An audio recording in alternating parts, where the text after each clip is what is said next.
This is our main character, Keita. He scored the highest on the entrance exam at his high school and is someone who deeply despises supernatural phenomena. Keita's best friend, Aiko, has repeatedly invited him to take photos together, but Keita always refuses because every time he takes a photo, it ends up distorted by some supernatural phenomenon. Keita has always had some sort of connection to the supernatural because, in the past, he was once possessed. That incident put his friends in danger, so for the next 2 years, Keita isolated himself from the world to avoid harming those around him. However, thanks to Aiko and his family, he finally gained the courage to reintegrate into society. One day, Aiko asked him about the new job she had introduced to him. Keita hadn't checked it out yet. Aiko explained that the job was tutoring, and she believed Keita would do well. Determined to reintegrate into the community, Keita decided to make an effort to suppress his body's spiritual connections. When he arrived at the job site, the intermediary gave him information about the girl he was supposed to tutor. The intermediary described her as a prodigy and asked Keita to train her well. Following the address provided by the intermediary, Keita went to the girl's house, but he found it strange because the place was clearly Aiko's house. Keita asked Aiko about the girl he was supposed to teach, and Aiko realized it was her cousin who had recently moved in. Aiko was delighted that Keita would be tutoring her cousin. She then called her cousin out, and as soon as Keita saw Aiko's cousin, he suddenly panicked. The girl had 2 skull-shaped pupils and could tell that Keita had issues with the supernatural. On top of that, the stuffed animal she was holding was possessed. Keita realized that this girl was like him. Aiko introduced her as Yaoi, and Keita told Yaoi to go to her room to begin studying. However, Yaoi wanted Keita to accompany her to a supernatural location. Keita refused, insisting he was there to be her tutor. Yaoi then called the intermediary and accused Keita of harassment, forcing him to intervene and ask Aiko to do something about it. However, Aiko also wanted to go along, so Keita couldn't escape the situation. Keita couldn't understand why Aiko was so interested in these things. She explained that Yaoi often invited her to visit supernatural locations, but since she wasn't sure about the safety, she waited until Keita was there to agree. Keita said he didn't know much about the supernatural, so Aiko promised they would leave if things truly became dangerous. However, even before they arrived, Keita already felt a chill down his spine. Seeing Keita's fear, Yaoi urged Aiko to speed up. The supernatural location they arrived at was an abandoned phone booth. Aiko explained that this place was rumored to be where a woman was murdered. The woman was a gold digger who drained her boyfriend's money. When too many of her victims were buried in debt, they decided to take revenge. The woman fled into this phone booth and was killed by the men there. She later became a ghost, haunting anyone who stepped into the booth or called her phone number. Keita asked where people got the phone number, and Aiko said it had been widely shared online. Yaoi wanted to try calling the number, but Keita stopped her. However, Aiko wanted to play along, so Keita reluctantly agreed to make the call himself. If nothing happened, he wanted the group to leave. When Keita called, a supernatural phenomenon occurred in the phone booth. Yaoi threw her stuffed animal into the booth, and it immediately exploded. After that, the group quickly left. Back at Aiko's house, Keita demanded that Yaoi start studying immediately. Aiko also had a favor to ask Keita once the lesson was over. During the lesson, Keita realized that Yaoi was indeed a genius, though slightly unhinged. Yaoi wondered why the ghost didn't appear when she entered the phone booth, but did when Keita made the call. Keita explained that his ability to summon ghosts was 100% effective, which greatly intrigued Yaoi. Later, Aiko revealed to Keita that Yaoi wasn't actually her cousin. A year ago, Yaoi's parents passed away in an accident, which is why her family adopted her. Yaoi already had the ability to see ghosts before, but during a family outing, an accident occurred that granted her exceptional intelligence.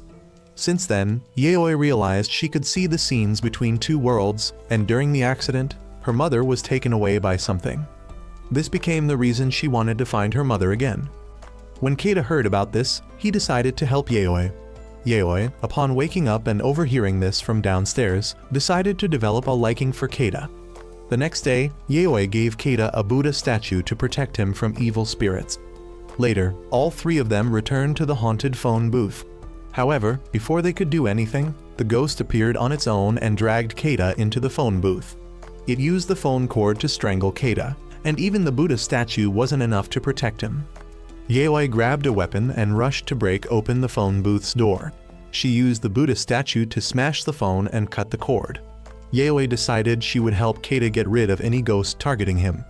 The three of them then returned home, but Keita still felt the chilling sensation of encountering a ghost hadn't faded. The reason was that Yayoi had captured the ghost from the phone booth and sealed it inside her stuffed animal. When they got back to Aiko's house, Keita wondered why, despite Yayoi's strong spiritual connection, her encounters with ghosts were so few, as if the ghosts were avoiding her. It made sense, though, because the phone booth ghost had just been taken back by Yayoi to be torn apart by other spirits. The next day, Keita went to tutor Yayoi as usual, but after their lesson, Yayoi asked Keita to go to another supernatural location to play. He refused because he had something to do that day. Aiko remembered it was the day Keita needed to undergo a cleansing ritual, so she decided to accompany him. Since being possessed in the past, Keita regularly had to undergo purification at his grandmother's shrine. After a long trip, all three of them arrived at Keita's grandmother's shrine.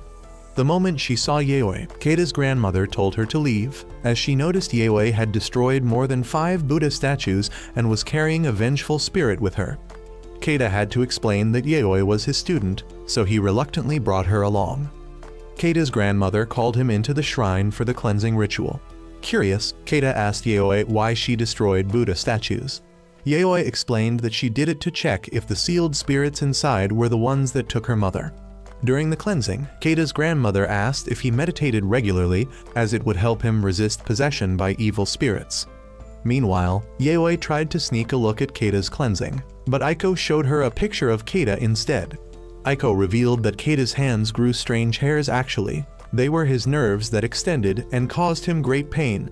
His grandmother often had to sedate him to trim them, but they would always grow back.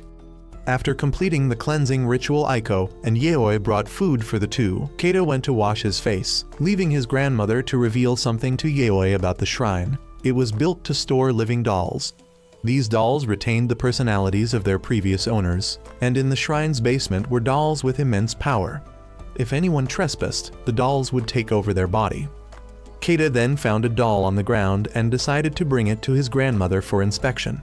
Yayoi, upon hearing this, asked Keita's grandmother about what cursed dolls looked like. She explained that the most dangerous dolls were Japanese ones dressed in red kimonos. Realizing that Keita had been possessed by a doll, Yayoi took her grandmother's sword and went to rescue him. Keita woke up in the basement, where the doll's hair was crawling into his mouth. Yayoi arrived and tried cutting the doll's hair with the sword, but it didn't work. She then stabbed the sword into the doll's head and stomped on the blade, slicing the doll in half. Yayoi declared that if these dolls continued harming people, she would destroy every last one of them. The dolls stopped their attack, and Keita was saved. He realized that although he brought the trouble upon himself, Yayoi still chose to save him. Afterward, Keita returned home with Aiko and Yayoi. He told his grandmother that he had decided to accompany Yayoi because she was his student, and even if it was dangerous, he couldn't leave her behind. His grandmother explained that his physical abilities were meant to protect others and not to bring harm, so he needed to change his perspective about himself. She also advised him to buy some peace statues to purify the evil spirits sealed within the Buddha statues that were following Yayoi. Later, Yayoi received a gift from Keita and decided to show him her collection. When Keita returned to her house, he was shocked to see a collection of evil spirits. To make matters worse, Yayoi had brought back the doll from earlier and reattached its neck using Keita's discarded nerves. Keita wanted to leave immediately and take Aiko with him, but she insisted the stuffed toys weren't dangerous, as she had lived there for over a year without any incidents. Yayoi also reassured Keita that she wouldn't let any evil spirits harm him. The next day, Keita visited Aiko's house as usual. Though he didn't want to go, he went out of concern for Aiko. She seemed perfectly normal, just like any other day. Keita went inside, and Aiko admitted that she had been living with Yayoi for over a year without anything bad happening, so Keita didn't need to worry too much. However, Yayoi persistently asked for Keita's fingernails, making him increasingly uneasy. During their lesson, Keita felt constantly threatened by Yayoi, so Aiko suggested easing the tension by taking them both out. However, the chosen destination was a spiritual location. While Aiko and Yayoi were excited to go, Keita decided to leave. openly admitting that he disliked going to such scary places. Yayoi, who had always assumed Keita enjoyed spiritual locations, was surprised. She had invited him to these places, believing he shared her interest. In truth, Keita found the entire ordeal with his curse bothersome and wanted to avoid it if possible. Seeing Keita unwilling to join them, Yayoi and Aiko decided to go on their own. Aiko was unsure about leaving Keita behind, but Yayoi assured her that if Keita wanted to remove the curse on his left hand, she would find a way to help him. Yayoi then told Aiko about a place they could visit to lift the curse, prompting Aiko to quickly agree and set off. Meanwhile, Keita continued his physical training, following his grandmother's advice. On the way home, he passed by a shopping area and decided to pick up some supplies for their next lesson. Yayoi, on the other hand, told Aiko about their destination, a deserted shrine filled with Buddha statues and statues symbolizing maternal love. The place was often associated with rumors of child spirits. Yayoi had been curious about the shrine, and thanks to Aiko's magazine, she remembered its location. As they traveled, Yayoi began to notice spirits appearing. When they arrived at the shrine, Yayoi instructed Aiko to stay in the car and seek help if she didn't return within an hour. Yayoi entered the shrine alone. Typically, she could only see 1/3 of the spirits in an area, meaning the remaining 2/3 were likely hiding inside the shrine. Upon entering, Yayoi discovered countless Buddha statues. She explained that the shrine honored a maternal deity who was once a demon that ate children. However, the Buddha had reformed the demon, turning it into a deity guiding lost child spirits. Over time, though, the child spirits corrupted the deity, reverting it to its demonic nature. Yayoi soon encountered the demon, which bound her legs. The child spirits used the opportunity to push a stone statue toward her. Meanwhile, Aiko noticed more than an hour had passed and drove off to find help. Yayoi managed to escape but sprained her ankle in the process. She began creating paper figures to act as decoys, but the demon and spirits started tracking her down. At the same time, Keita was still shopping for lesson supplies when Aiko found him. She urged him to help Yayoi, but Keita responded that if Yayoi got herself into trouble, she should deal with it herself. Aiko finally revealed that Yayoi was trying to lift Keita's curse, which compelled him to go with her. Meanwhile, the spirits relentlessly chased Yayoi, but wherever they thought she was hiding, they only found paper decoys she had left behind to mislead them. Yayoi eventually returned to the spirits' shrine and noticed they had all moved toward a specific direction. At that moment, Keita arrived at the shrine. However, as he approached, the spirits came outside, searching for him. Yayoi heard Keita calling her name, but he wasn't there to save her, he was being chased by the spirits. Yayoi wanted to destroy the demon statue with a hammer, but Keita noticed her injured leg. He rushed to her side, running around the shrine to draw the spirit's attention before grabbing Yayoi and helping her escape. Keita felt grateful for his daily training, which allowed him to pull off this rescue. They quickly jumped in, and Aiko drove them away as fast as she could. In the aftermath, Aiko had to pay a hefty sum to repair her car, while Keita spent a lot of money treating Yayoi's sprained ankle, especially since he didn't have insurance. As Keita carried Yayoi on his back to her home, she remarked how he reminded her of her father. Keita asked why Yayoi had knowingly taken such a dangerous risk, to which she replied that she considered him a friend and wanted to help resolve his troubles. She promised to explain later why she needed his fingernails and invited him to visit her room again. At her house, Yayoi explained the concept of surrogate dolls. If an evil spirit is sealed inside a doll along with a piece of the owner's body, the doll would absorb any misfortune intended for the owner. Yayoi revealed that she placed a strand of her hair into each of her dolls so they could share her injuries. If one doll was destroyed, the others would also sustain damage. Her request for Keita's fingernails was to create a protective doll for him. By showing Keita her collection, Yayoi demonstrated her trust in him and her view of him as a friend.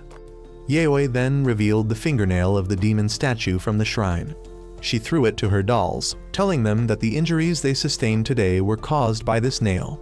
The spirits inside the dolls punished the nail, forcing it to beg Yayoi for mercy. When Keita asked why Yayoi collected evil spirits, she explained that the spirit that had taken her mother was incredibly powerful. To confront it, she needed to build an equivalent fighting force. Yayoi admitted that she was injured today just to retrieve a fragment of that demon. but if she could obtain its full form, she would be able to lift Keita's curse. She proposed that once she recovered, they would challenge the demon together again. Keita began to feel a glimmer of hope. He had resigned himself to living with the curse forever, but now he realized it might actually be lifted. He wanted to break the curse not only for himself, but also for Aiko, the person he had unintentionally cursed in the past. Yaoi asked if Keita was willing to join her in hunting demons and using them against one another. She also revealed that she was aware of Aiko's curse on her left hand. Yaoi assured him that if the spirit that cursed both of them was destroyed, the curse would vanish. Keita asked for time to think, as he wasn't sure if he wanted to continue down this spiritual path. Aiko was incredibly important to him. She had helped him reintegrate into society and had been there for him during his loneliest moments. However, if he agreed to Yaoi's plan, he would be going against Aiko's constant encouragement for him to live a normal life and stay away from the supernatural. Keita was torn. Should he continue living as an ordinary person and avoid the spiritual world, or dive deeper into it to save Aiko? The next day, Aiko decided to drive Keita to school. Yaoi joined them, as she wanted to visit their school during her break. Upon arriving, a crowd of students quickly surrounded Aiko to greet her, as she was quite famous for her recent success in the Science Olympiad. Keita and Yaoi were surprised to discover just how popular Aiko was. Many people invited Aiko to join their clubs, but she simply took a picture with them, exchanged contact information, and then returned to Keita. She no longer pursued scientific research, and her priority now was to attend school alongside Keita. While choosing classes, Keita noticed a class about urban legends. He had no interest in taking it, but Aiko seemed upset. She had always liked scary stories, but had avoided talking about them for Keita's sake. Seeing her on the verge of tears, Keita reluctantly agreed to tour the class, but made it clear he wouldn't enroll. Hearing this, Aiko's mood brightened. She admitted that although she excelled in science, there was something irresistibly fascinating about supernatural mysteries. Keita assumed the urban legends class would just discuss baseless rumors, but to his surprise, the class had a serious teacher who lectured on these topics. The teacher showed a video about a student who had been so overwhelmed by academic pressure that they self-immolated. This made Keita want to leave immediately, but it was too late. The teacher had already started the video. It depicted a lifeless-looking student, but there were also several shadowy figures in the background. Eventually, the student sat down and suddenly transformed into Keita. Flames erupted, and one of the shadows pointed directly at the camera. The teacher was shocked, claiming that the video had never shown this before. The students were unnerved and decided to leave. Meanwhile, one of Yaoi's stuffed animals mysteriously caught fire on one side, alerting her that the video was cursed. Yaoi stepped forward, sprinkled some kind of powder onto the tape, and managed to extract the malevolent spirit, transferring it into a straw doll. She explained that this spirit was much stronger than the ones she usually used as decoys for Keita. The spirit's curse worked by replacing the person in the video with whoever was watching it. Yaoi planned to make the spirit curse itself and break the curse, but after isolating it in a box and watching the video, Keita's hand unexpectedly caught fire. Yaoi asked Aiko to drive her and the spirit home so she could deal with it properly. Keita objected, fearing the spirit might set the car ablaze, but Yaoi argued that leaving it at school would be dangerous, and public transport would be even riskier. If there was any chance of harm, she wanted to minimize casualties. Yaoi assured them she could handle the curse, but Keita insisted on confronting it himself. Aiko approached Keita and explained why she always wanted to stay close to him. Unlike ordinary people, Keita could perceive spiritual phenomena, which fascinated her. More importantly, Keita had always protected her and supported her, even when she was cursed. Aiko acknowledged that Keita often blamed himself for her curse, but it had happened because she had taken part in a courage test, prompting Keita to follow her and keep her safe. Without his help, she might not have survived unscathed. Aiko told him she didn't want to be protected by him anymore. Instead, she wanted to help him. To her, Keita was someone important. Hearing this reminded Keita of similar words Aiko had said in the past, which had saved him. Feeling valued and supported, Keita was filled with hope and determination. He trusted that Yaoi and Aiko would do their best to help him. Aiko then came up with a plan.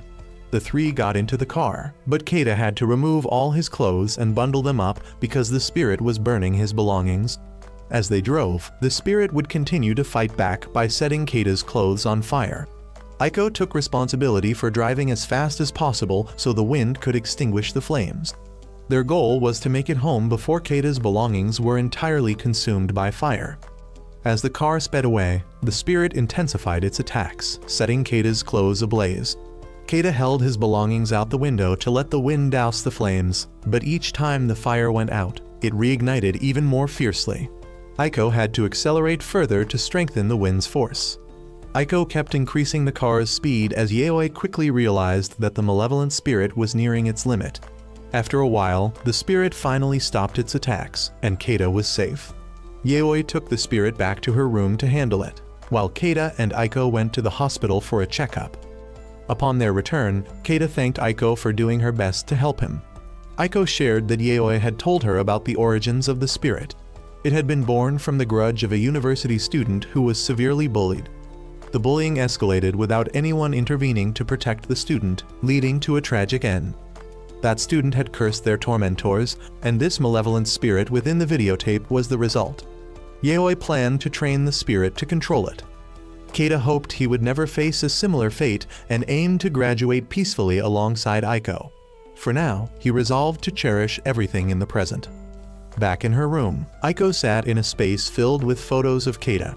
She genuinely did not want Keita to be in danger, but exposing him to spiritual phenomena was her way of both indulging her fascination and staying close to him. The next day, Keita went to school wearing a new outfit chosen by Aiko. She had selected it to help him make a good impression and reintegrate into the community. The outfit was suitable for the season, and she even added a pair of lensless glasses to give him an intellectual look. Keita decided that today he would make new friends and took the initiative to engage with others. At school, he met the group leader, Yama, who reassured Keita that as a new student, he would soon make friends. Keita, however, was determined to succeed on his own and prove to himself that he could reintegrate into society. At home, Aiko watched Keita's progress with tears of joy. But then Yaoi unexpectedly entered the room, forcing Aiko to hide her emotions. Previously, Keita had mentioned that he had encountered a few acquaintances at the university, but they were all connected to Aiko. They only greeted him out of politeness because they knew him through her. Feeling like an outsider, Keita resolved to find a true friend independently. Though slightly saddened, Aiko supported Keita by choosing his outfit and glasses. Yaoi, however, quickly opened Aiko's computer and uncovered her secret. Aiko had been secretly monitoring Keita through the glasses she gave him. Yaoi realized Aiko had feelings for Keita, but decided to confiscate the computer to protect Keita's privacy. Just then, a sinister aura began to emanate from the computer. Alarmed, Aiko grabbed it back, as she had no idea where the aura had come from. Yaoi reassured Aiko that liking Keita wasn't wrong and promised to fully support her. Eventually, the two sat down together to observe Keita's attempts to make friends. By this time, Keita was at a restaurant, sitting with two other people. He decided to take the initiative and asked for their names and club affiliations. Though he seemed a bit awkward, at least he was brave enough to start the conversation. The young man introduced himself as Akira from the law department, while the girl, Kitoko, was from the economics department. Since they were from different fields, it seemed like starting a meaningful conversation would be difficult. Keita searched for a topic and asked why they had joined the club. Both responded that they had joined to travel. Aiko noticed that Keita seemed to struggle with short questions to keep a conversation going, which made her happy because it meant Keita couldn't do much without her. Later, Keita met Yama again, who mentioned that his group was planning another trip and asked if Keita wanted to join. Keita agreed, and Aiko saw this as an opportunity for him to make friends. However, Yaoi noticed an increasing amount of malevolent energy. After the meal ended, Keita left with Yama's group. When he got into the car, he noticed an unsettling, cold presence. Yama shared with him a story about a certain club within the university. This club consisted of dangerous individuals who disguised themselves as a wholesome group but would recruit people annually for mass suicide. The group was never officially disbanded because each year it would reappear under a new name. However, there was always one person who survived to continue this tradition, the leader. This leader was said to die the previous year and reappear the next year in a different form. The only constant was the name Yama. Keita suddenly realized that Yama, the leader of the group, was behind these mass suicides. Before he could act, he was drugged and lost consciousness. Meanwhile, Yayoi, monitoring through a camera, discovered that Yama wasn't insane, but was possessed by an evil spirit. Realizing that Keita was in danger, she and Aiko set out to rescue him. Keita woke up in an abandoned apartment and saw several people around him hanging by their necks, on the verge of death. Yama was about to kick the chair out from under Keita, but he struggled to resist. Meanwhile, Aiko and Yayoi tracked down Keita's location. The apartment was infamous for having over 100 people commit suicide there in the past. Yayoi couldn't figure out why the evil spirit named Yama orchestrated these mass suicides, thinking she'd have to investigate further. Keita continued to struggle while Aiko and Yayoi arrived at the apartment. The door was locked, so Yayoi had to reach inside to unlock it. She told Aiko to rescue Keita while she dealt with the evil spirit. Yayoi rushed in and poured alcohol into the mouth of the evil spirit. When Yama grabbed a lighter and attempted to set everyone on fire, she smashed a glass bottle over his head. Afterwards, Yayoi explained that Yama was once a criminal sentenced to probation. When he returned to society, he faced discrimination, isolation, and even bullying. Overwhelmed by resentment, he became an evil spirit, dragging others to die with him. Yayoi strongly opposed this, believing that every person's life should be their own decision. The group quickly left the scene. Keita wondered why the evil spirit didn't burn them alive, but instead used hanging. Suddenly, he felt a chill again. Yayoi explained that Yama's evil spirit hadn't been completely destroyed. She elaborated on how evil spirits function. The stronger their will to remain, the longer they stay in the world, but eventually, they run out of energy and vanish. Yama used the method of hanging to easily consume the souls of those who were still attached to the mortal world. These consumed souls would suffer an existence worse than death. Yayoi suggested leaving the remaining bodies for the police to handle, as she had already acquired a fragment of Yama's spirit. On the way back, Keita grew despondent, thinking he might not make any friends during college. Yayoi teased him, saying it would be harder for his body to avoid spiritual incidents.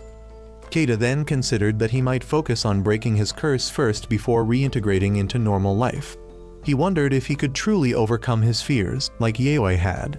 Yayoi offered to teach him, but Keita was curious about how they managed to find him despite not knowing his address. Yayoi playfully said it was a woman's sixth sense, which Keita naively believed. A few days later, Keita went camping with the two girls. Aiko and Yayoi were busy taking creepy photos to post online for likes, while Keita thought camping was a good idea.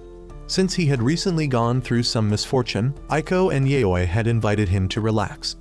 Aiko was also happy Keita came along because she partly wanted to take Yayoi on an outing. Yayoi wasn't someone who would ask to go out on her own, and having just the two girls on a trip felt awkward, so Aiko invited Keita to join them. At one point, Yayoi asked whether it was okay for men and women to sleep together in the same tent. Aiko felt completely fine about it. Later, Keita and Yayoi went fishing together. Yayoi asked what Keita thought about giving her a proper response to something she had previously asked. However, Keita couldn't answer because he was still conflicted about a few things. He worried that the process of collecting evil spirits might curse him and put Aiko and Yayoi in danger. Keita thought Yayoi had a bright future ahead and didn't want her to be at risk. To settle things, Yayoi decided to compete with Keita in fishing. If she caught more fish than him, Keita couldn't object to her ghost hunting activities anymore because her life was her own to control. The two spent the whole afternoon fishing, but neither caught any fish, only frogs and crabs. When they returned to the camp, Aiko had already prepared a grill and skewers, waiting for them. The three enjoyed a fun meal together. Later that night, Aiko told Yayoi to go to bed first while she stayed back to chat with Keita. They eventually decided to take a walk. Aiko went down to the river to feel the cold water and asked Keita if he knew why she often visited spiritual places. She explained that she wanted to scientifically understand paranormal phenomena. She always recorded changes in her cursed hand in her notebook. Additionally, part of the reason she stayed close to Keita was her curiosity about why he attracted so many spiritual incidents. Keita asked how she'd feel if he decided to visit dangerous spiritual locations as well. He still wanted to find the evil spirits and break the curse because Aiko was the most important person to him. Aiko promised to help him no matter what, and the two made a pact. As they were about to head back, Aiko suddenly saw someone jumping off a bridge. When she called out to Keita, he said he saw nothing. Thinking she was just seeing things, Aiko dismissed it and returned to camp. That night, an evil spirit began moving from the river toward Aiko's tent and tried to approach her. Keita woke up to find Aiko walking away. He stopped her, but she claimed she wanted to go to the bridge. Keita called Yaoi for help, and she quickly realized that Aiko was possessed. This evil spirit couldn't be transferred to a stuffed animal like others Yaoi had dealt with before. Based on what Aiko said, it seemed the spirit was forcing people to jump off the bridge. Yaoi decided to let Aiko lead the way because doing nothing would leave her stuck like this forever. Keita followed Aiko to protect her, while Yaoi prepared to destroy the spirit. If an evil spirit could possess objects, Yaoi would capture it and take it home. Otherwise, she'd eradicate it. The spirit eventually appeared. Yaoi used a stuffed animal containing Keita's fingernails to try and trap it. However, the spirit quickly escaped and attempted to possess Keita instead. Keita managed to use another stuffed animal to capture the spirit while it was weakened and placed it in a salt-filled bag to restrain it. Just as they thought the ordeal was over, Aiko continued walking toward the bridge railing. Keita had to hold her back. Yaoi then realized there wasn't just one spirit but a whole group. They were using Aiko as bait to lure Keita to the bridge. Keita and Aiko fell off the bridge but were saved by ropes Yaoi had thoughtfully tied to them earlier as a precaution. Yaoi scattered salt to repel the spirits, capturing one more and giving it a choice: either vanish or enter the stuffed animal and serve her. 2 spirits were captured, and 8 others fled. Keita and Yaoi suspected there were more than just these spirits in the area, and the only way forward was to deal with them gradually. Even though the spirits were weak individually, their numbers made them difficult to handle. As Keita decided to regroup with Yaoi, he was suddenly confronted by 5 evil spirits. Aiko grabbed Keita's hand, preventing him from escaping. The spirits grabbed Keita's legs and dragged him to the ground. Aiko then poured a puddle of water infused with an evil spirit into Keita's mouth. Fortunately, Yaoi had given him a bottle of holy liquor beforehand to use in case of possession. Keita managed to spit the liquor onto a straw doll filled with rice, trapping the spirit. Yaoi had prepared multiple straw dolls to capture all the spirits. Both Yaoi and Keita successfully trapped 2 spirits each. However, the remaining spirits grew serious and summoned 6 more to join them, bringing the total to 10. Yaoi acted quickly, having the spirit she carried consume one of them, reducing their numbers back to 5. Yaoi then gave the remaining spirits a choice: submit to being sealed in the straw dolls and serve her, or face unbearable pain. The spirits submitted, but Yaoi demanded to know which one had possessed Aiko. They unanimously pointed at one of them, which Yaoi promptly dealt with. However, Aiko still wasn't freed from the curse.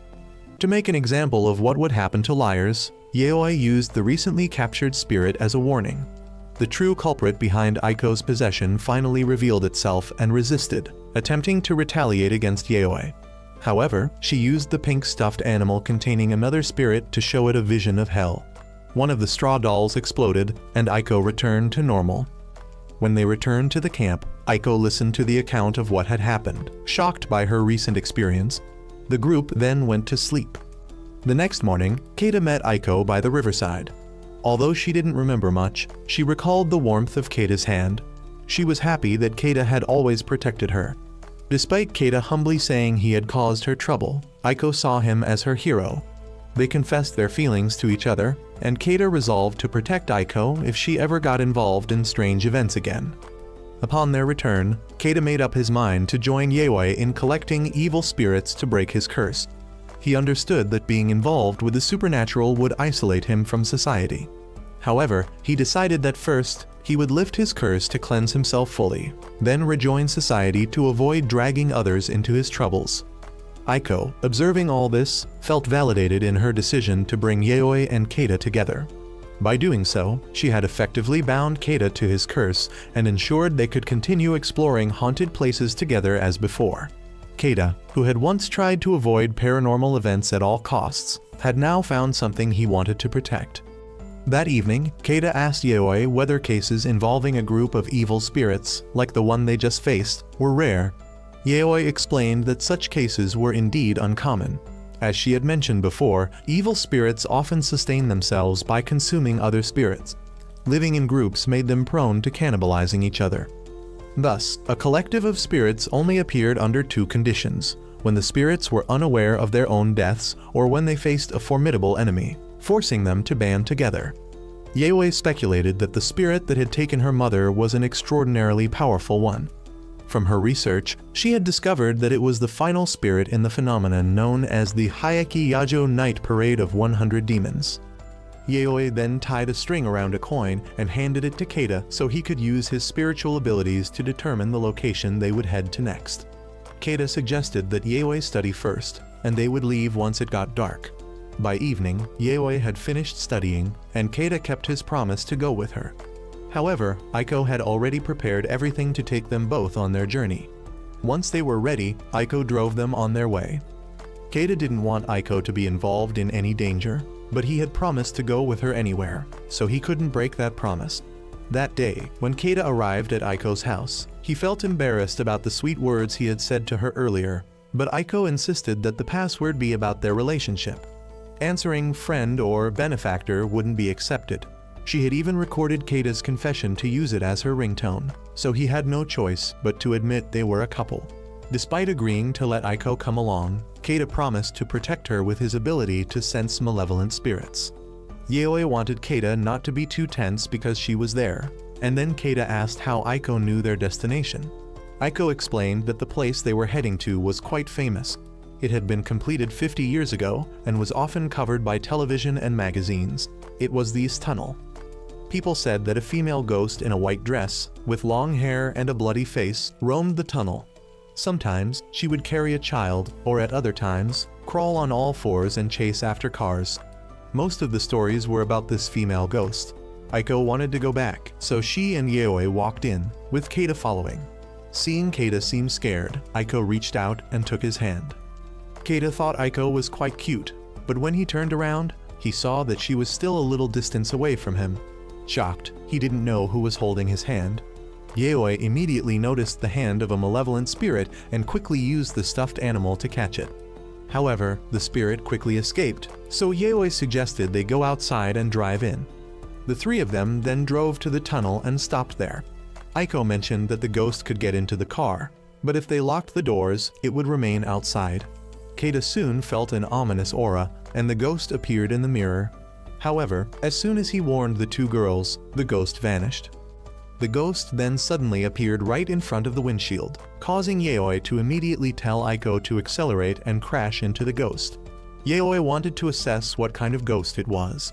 One possibility was that they would pass through it, another was that they would pass through it and the ghost would stay in the car, and the third was that they would crash into it. After observing, it seemed that this ghost could not enter the car unless invited. Yayoi then opened the door and invited the ghost in, quickly trapping it inside the stuffed animal. Once caught, they used a rope to tightly bind the ghost's neck. The three of them quickly headed back, but Keita suddenly felt like someone was sitting next to him. He assumed it was the malevolent spirit in the stuffed animal, so he relaxed his guard. No one realized that the spirit was actually right next to Keita and followed him back home. Once home, the spirit continued to follow him, even into the bathroom. By the time Keita was going to sleep, the spirit suddenly grabbed him and dragged him up to the ceiling. Meanwhile, Yayoi realized she had mistakenly caught a harmless ghost and had been deceived. She understood that the ghost was more cunning than they had thought. Yayoi decided to hurry to Keita's house to check on the situation. Keita's mother, seeing someone come knocking at midnight, was angry at first, but then happily greeted Aiko when she realized it was her. Aiko explained that she had come to return Keita's forgotten phone and decided to say hello to him while she was there. Keita's mother didn't expect her son to have such a lovely student like Yayoi. After entering Keita's room, Yayoi came face to face with the ghost, but it immediately bound her neck. In reality, before entering, Yayoi had used the coin tied with a string to determine the ghost's location, and knew it was at the door. The image she had seen earlier was a fake. Yayoi managed to escape the binding and grabbed the ghost's hair, using it to strangle the spirit and force it to release Keita. After Keita was freed, Yayoi continued to tighten the ghost's neck until it agreed to enter the stuffed animal. The next morning, Keita could barely remember what had happened and just felt very tired. However, Yaoi reassured him that he had truly been taken by a spirit. Keita felt disappointed, as he wanted to help catch malevolent spirits with Yaoi, but ended up becoming a burden to her. Yaoi, however, reminded him that they had been together for a month and the number of spirits she had captured had increased significantly. Each person had their role in the team, and as long as everyone did their part, things would be fine. Keita's role, however, was still just as bait. That evening, Keita returned home, and Yaoi decided to check his backpack. She found the malevolent spirit from the previous day had hidden in it, so she caught it again. Before closing the bag, the ghost made a gesture as if asking for Keita's help, but he could only shrug. Suddenly, Keita received a call from the intermediary informing him that he had a new student. The next day, Keita went to the meeting spot to meet the new student. He didn't know what to expect, but soon after, a girl appeared. Keita was surprised to see that his new student was a girl with a cheerful personality and a bit of a Western flair. She tripped as she ran up to him. They then went to a restaurant, and the new student asked Keita if he thought she was cute. Keita noticed that she was wearing star-shaped contact lenses, so he gave a polite compliment. He had never interacted with this type of girl before, so he wasn't sure how to handle the situation. Keita asked why she had come to a restaurant instead of studying at home, and the girl explained that she couldn't focus at home and had come here for a change of scenery, plus to enjoy some good food. Keita introduced himself, and the girl also introduced herself as Mio. Afterward, Mio took a liking to Keita's food, and he came up with an idea. He decided to play a game with Mio. For each question she answered correctly from her homework, he would give her a piece of food. If she answered wrong, he would eat the food instead. If Mio managed to eat more than him, he would treat her to any dish she wanted. Keita realized that Mio wasn't uninterested in studying, but rather, she just hadn't found a way to engage with it. However, Mio answered every question incorrectly, so Keita ate all the food. Mio wasn't satisfied and ordered more food. Suddenly, the staff rushed over and spilled a cup of water on Mio, causing her to cry, lamenting how unlucky she was. Keita then asked her if she felt a heavy burden on her shoulders. Mio was puzzled, asking how Keita knew, and he pointed to the footprints in the spilled water. Mio was surprised that Keita could also sense spirits, but he explained that he could only feel their presence, not fully see them. Mio then explained that she had always been weak as a child and had frequently been haunted by ghosts, bringing misfortune to herself and those around her. However, she had never been possessed. She used to have an older brother, but one day, while accompanying her, a beam from a nearby construction site fell on him, killing him. She had always blamed herself for his death, believing she was the cause. Mio had always thought her brother's spirit had followed her to protect her. Although she was scared of ghosts, she still wanted to live well so that her brother could rest in peace. She hired a tutor to improve her studies for her brother's sake, so he would be at ease. Keita then took Mio to Yaoi for help. Mio didn't believe Yaoi could solve her problem, but Yaoi quickly noticed two spirits following Mio. She then used a stuffed animal to capture the malevolent spirits. Once everything was settled, Mio was able to leave, thanking Yaoi for solving her troubles. Keita then took Mio home, but suddenly that night, as Keita was sleeping, the malevolent spirit entered his dreams to inform him that he had to save Mio because the dangerous spirit was her brother. Yaoi then informed Keita that the effigy of Mio was being strangled, so Keita rushed to pick her up, and they both headed to Mio's house. Mio lived alone in an apartment, which made Keita wonder why her parents allowed their 16-year-old daughter to live alone. Yaoi asked about the location of Mio's room and climbed up alone to check on the effigy. As long as the effigy was still intact, it meant that Mio was still alive. At that moment, Mio discovered that her brother was trying to strangle her and cried, asking why. Yaoi then broke down the door to stop her brother's spirit. However, the spirit suddenly stopped and had accumulated enough time to pass on peacefully. Keita also entered the room, and Mio believed that her brother must have hated her for causing his death, which was why he wanted to take her with him. However, both Keita and Yaoi didn't sense any hatred from her brother's spirit, so they thought there had to be another reason behind it. Mio then said that she would die in 4 years because a deity had chosen her, and when she turned 20, that deity would take her away. This was a family tradition. Keita then noticed a picture on her bedside table and realized that the spirit who had appeared in his dream was in the picture as well. Mio couldn't see the ghost in the picture, and Yaoi also needed to focus before she could see it. Yaoi recognized that the white ghost was very powerful. The reason it had been captured was that the star in Mio's eyes had disappeared. But suddenly, the star reappeared, and Yaoi realized that the spirit had escaped from her room full of malevolent entities. It was indeed powerful enough to be a deity, and Mio was the bride of a deity. At that moment, the lights suddenly went out, and the spirits began to enter the room. Yaoi explained that the energy of the deity was radiating from Mio's eyes, which attracted ghosts and evil spirits toward her. Keita asked Mio how long she had been living there, and she replied that she had only moved in 2 months ago. The sight of her brother had also been the first time she had seen a ghost, although she occasionally experienced sleep paralysis, and her shoulders always felt heavy. Keita was surprised that she had managed to live in a place where spirits freely came and went and still remained unharmed.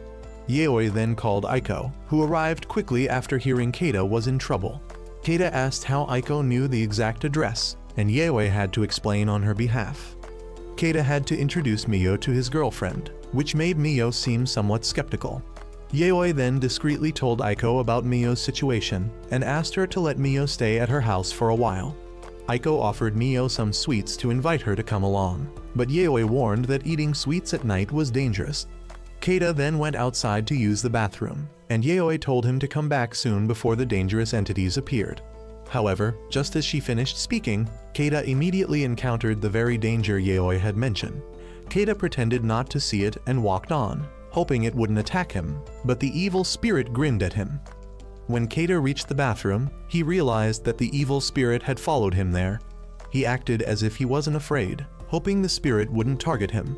After washing his hands, Keita had no idea what kind of evil spirit he was facing, but he immediately noticed the spirit behind him, playing with his brain. Had it not been for Yaoi's effigy, Keita would have been in serious danger. Keita then hurriedly tried to leave, running back to the room and pretending everything was fine, urging everyone to leave quickly. The group reluctantly followed Keita's lead and left, but Yaoi realized that Keita's panicked behavior was likely due to the spirit following him. It wasn't too strong, but it had been trying to approach Keita to disrupt his mind. When the group reached the stairwell, they found it under maintenance, so they had no choice but to take the elevator. However, the elevator doors wouldn't close, which started to worry the group. Just as they were getting anxious, the doors finally closed, but the evil spirit's face appeared on the screen. Both Aiko and Mio saw it. As the elevator moved to each floor, the spirit's face appeared on each level. When they reached the first floor, the spirit's face disappeared, and Keita decided to go outside to see if the spirit was still lurking around. He quickly led the group to run, but suddenly, the spirit appeared in the elevator and extended its arm to grab Mio. However, the deity's mark on Mio's face protected her, and the spirit grabbed Keita's leg, pulling him into the elevator. Mio and Aiko tried to hold Keita back, but he had to push them away, knowing it was pointless. At that moment, Yaoi rushed into the elevator to help Keita, and the two of them were trapped inside. Mio thought she had once again caused someone's death. In the past, her father had believed that she was the cause of misfortune in the family and asked her to leave. Her brother had been able to stay with her, but it was because he stayed that he paid the price with his life. Now, it was Keita, and she felt like the evil spirit was targeting her. Yet Keita was the one suffering the consequences. But Aiko hugged Mio and reassured her that with Yaoi with Keita, everything would be fine. Keita and Yaoi were then taken down to the basement, a place that clearly didn't exist. They had to face the evil spirit, which took out 4 brains, and 4 souls appeared behind Keita. He suddenly saw the memories of a ghost and learned that the evil spirit had taken their brains to turn them into its servants. The souls were forced to haunt the elevator and bring more victims to the spirit. Keita told Yaoi what he had learned and explained that they needed to deal with the evil spirit to free the souls. Yaoi had a plan. She handed Keita her doll, saying the spirit inside it would protect him from the 4 souls. The condition for their victory was to lure the evil spirit into the elevator and separate it from its domain, the basement. Yaoi then rushed forward, leaving Keita confused as she told him to stay inside. She used a rope to approach the evil spirit, knowing it would underestimate her because it had been targeting Keita. The way to deal with hunters like it was to exploit its carelessness. Yaoi quickly looped the rope around its legs, and Keita helped pull it. the spirit was restrained and dragged toward the elevator. Yaoi believed the spirit had touched the effigy that protected Keita, making it very angry. As the spirit reached for the brains, Yaoi used the rope made from the hair of a female ghost to strike it. The spirit was pulled into the elevator and was soon devoured by the spirit inside the doll. Yaoi realized that they could now go back to the surface, but she wanted to return to Mio's room to take care of the remaining matters. She also planned to perform a cleansing ritual for the 4 girls to prevent them from lingering too long and turning into evil spirits. As they passed by the 2 girls, Yaoi sent a message to Aiko to let her know that both of them were still safe. Keita was terrified by Yaoi's method of cleansing. She explained that in the past, people used to hang the bodies of dead crows to scare away other crows, and similarly, cleansing spirits meant helping them find satisfaction. She had left the evil spirit for the 4 souls to deal with. Once they had tortured the spirit enough, they would find their own satisfaction and transcend.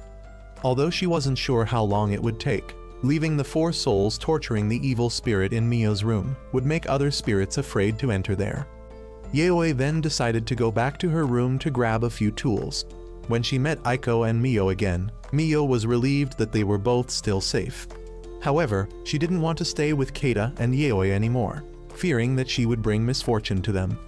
Yaoi, however, reassured her that she had locked the evil spirit in Mio's room to prevent any other spirits or evil beings from interfering with her.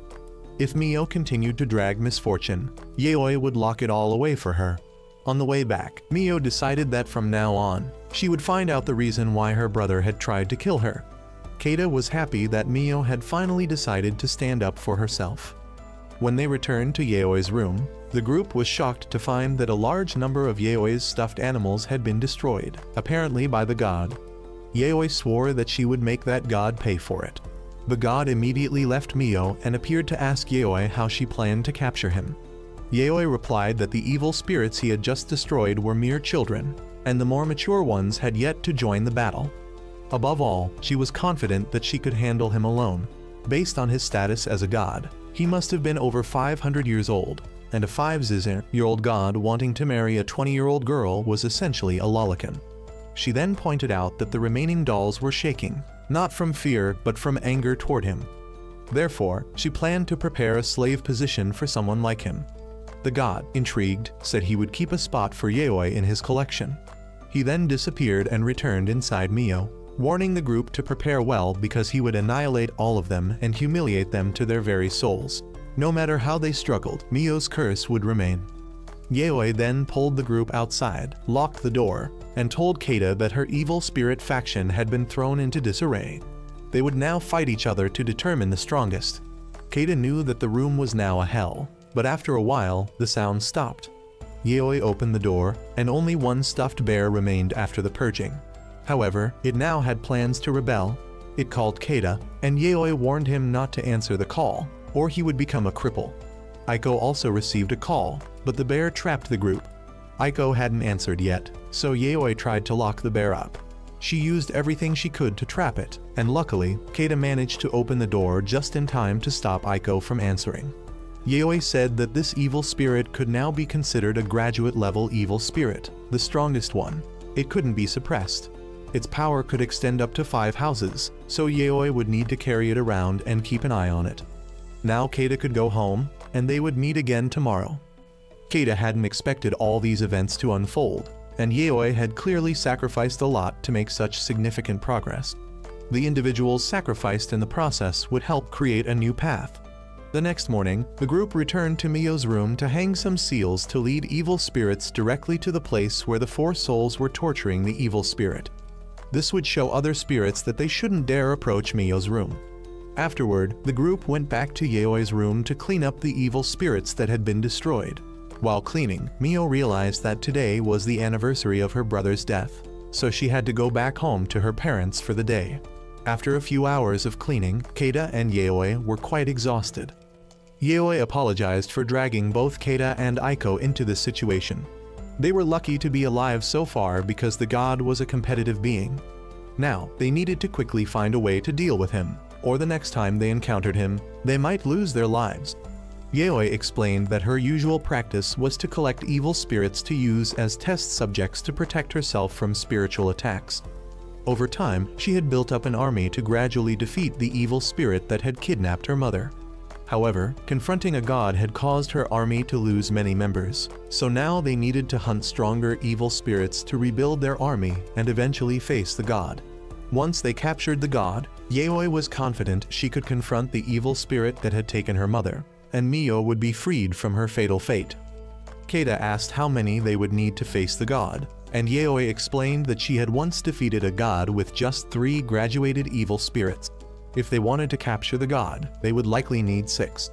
Currently, she already had 3 graduated spirits, plus the one created yesterday, bringing the total to 4. There were also extremely powerful spiritual sites across the country.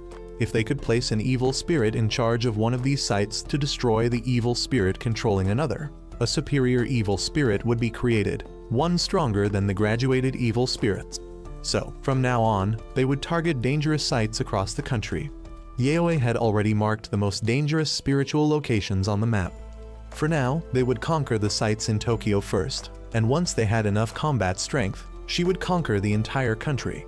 She believed that by defeating and claiming at least 20 sites, she would create the strongest army of evil spirits.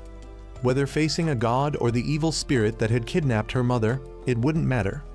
Keita realized that he would have to endure even more, but since they had already made a plan, the lesson could now begin. Yaoi immediately felt discouraged, and Aiko, needing to write a report, left ahead. In the afternoon, after finishing her lesson, Yaoi wanted to go for a walk with Keita.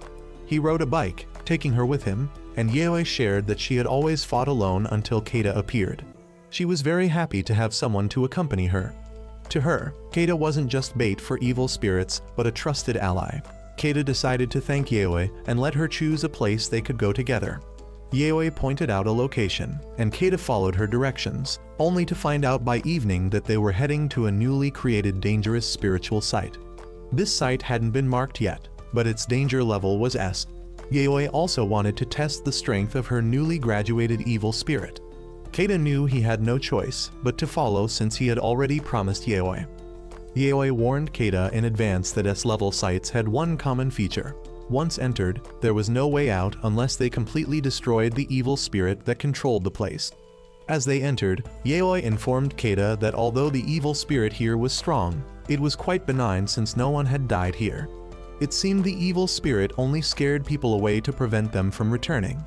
Keita and Yaoi were about to turn back when they suddenly encountered an old woman. Although Yaoi knew she was an evil spirit, she simply said they were visiting, so the old woman guided them further. Yaoi pointed out strange signs in the area, most notably the feeling of being followed, the sight of ghostly figures of dead soldiers, and the spirits of several women trailing behind. Finally, the old woman revealed that the place they were in was an ancient castle. In the past, the soldiers had fought to leave, which led to the castle being attacked by enemies. The castle's entire population was wiped out, and most of the women were beheaded by the invaders to prevent the people from resisting. The surviving women later chose to commit suicide by jumping into a waterfall. Their blood stained the water for 3 days.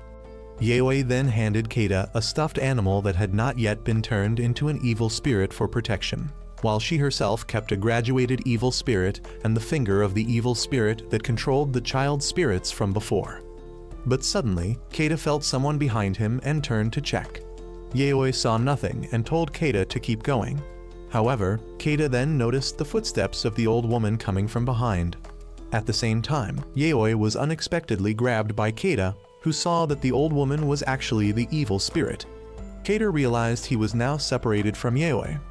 Meanwhile, Aiko, who was checking on Keita, noticed that his signal had suddenly disappeared. Keita, realizing the danger, decided to run and search for Yaoi, but at that moment, Yaoi sensed something strange as well. The evil spirit quickly knocked Yaoi unconscious and seemed to be interested in the finger of the evil spirit she was holding.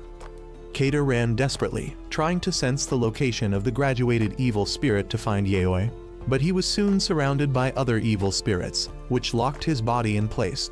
He then witnessed the tragic sight of the women from the past committing suicide by jumping into the waterfall. In that moment, Keita saw himself standing on the edge of the waterfall, preparing to do the same. The spirits of the women urged him to remember this moment. Keita woke up in the middle of a forest and discovered a stab wound on his neck. The substitute doll he had been using was destroyed, and he realized he had been cursed.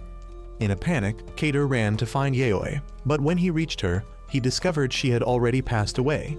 He fell down a hill and found Yaoi's body hanging. In his panic, he realized he was standing in front of a waterfall. The evil spirit controlling the waterfall told him he needed to remember this moment. It had engraved a curse on him that would stay with him until his death.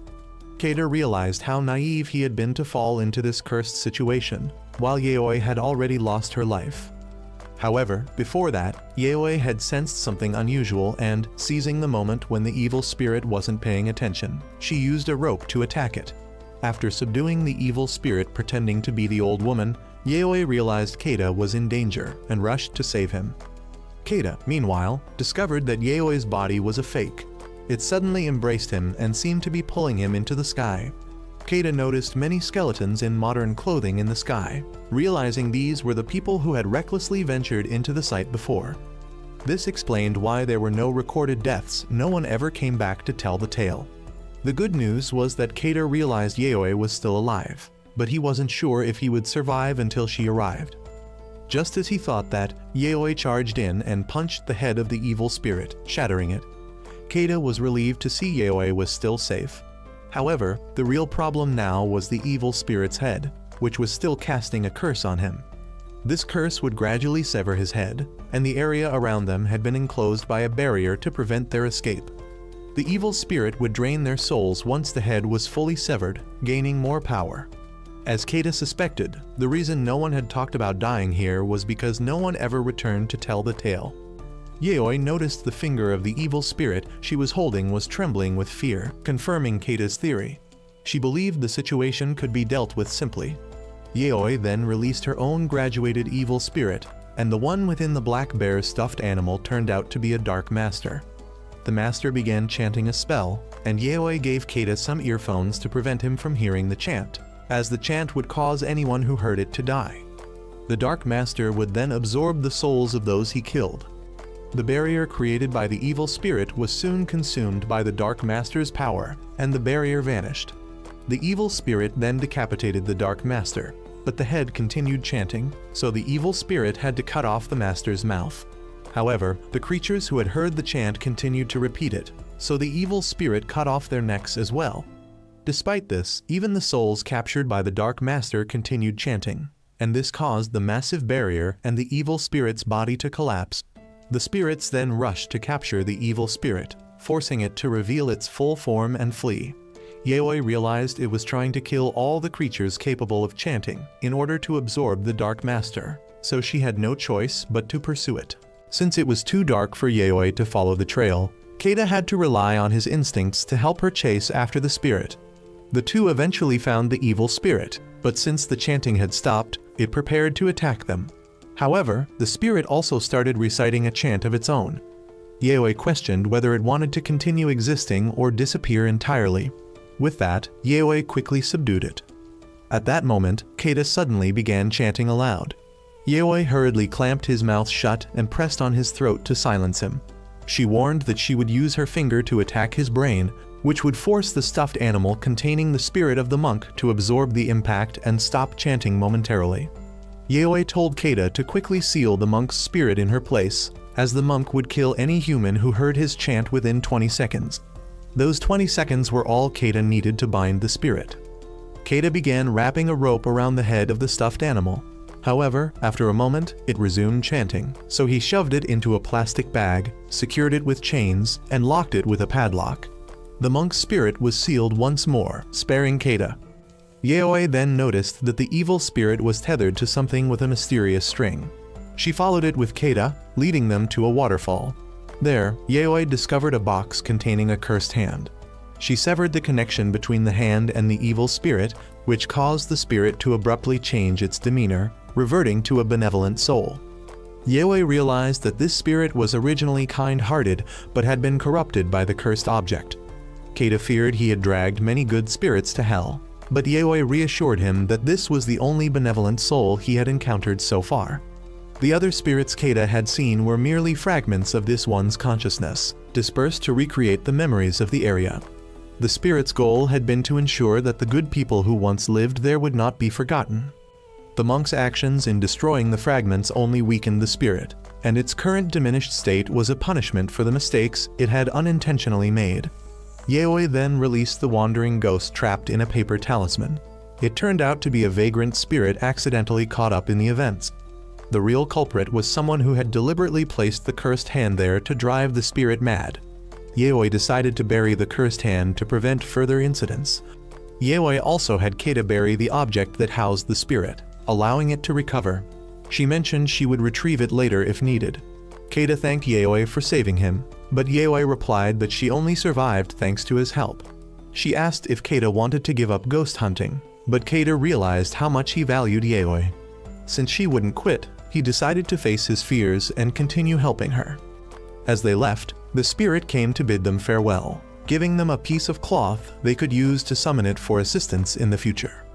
When they returned home, Aiko was upset they didn't take her along but still wanted to hear what had happened. Yaoi recounted the events and invited Aiko to join them at their next destination. Now that she had gained control over the Dark Monk's power, the next location was the same old bunker, which was classified as an S-rank danger zone. Yaoi asked Aiko if she knew of a place to hide the cursed hand. Keita was shocked that Yaoi had brought it back. Since no one wanted the responsibility, Yaoi decided she would handle it herself. Aiko then hugged Keita's neck, teasing that he must enjoy exploring creepy paranormal sites. She began subtly manipulating him into thinking he truly enjoyed venturing to haunted places. Keita had once thought Aiko wasn't the type of person to enjoy such things, but now he was sure Aiko wanted to drag him along to scary places with her. Meanwhile, the one who had placed the cursed hand at the waterfall scolded the vagrant spirit for allowing their plan to fail. This individual was revealed to be aided by a cursed monk who had numerous disciples spread across the country. The mastermind disposed of the vagrant spirit and decided to accelerate their plans. At this time, the evil spirit Yaoi was hunting, known as Kubu, attacked the temple of another spirit one associated with many ghostly children, called Kishamajin. The two spirits clashed briefly before Kubu suddenly departed.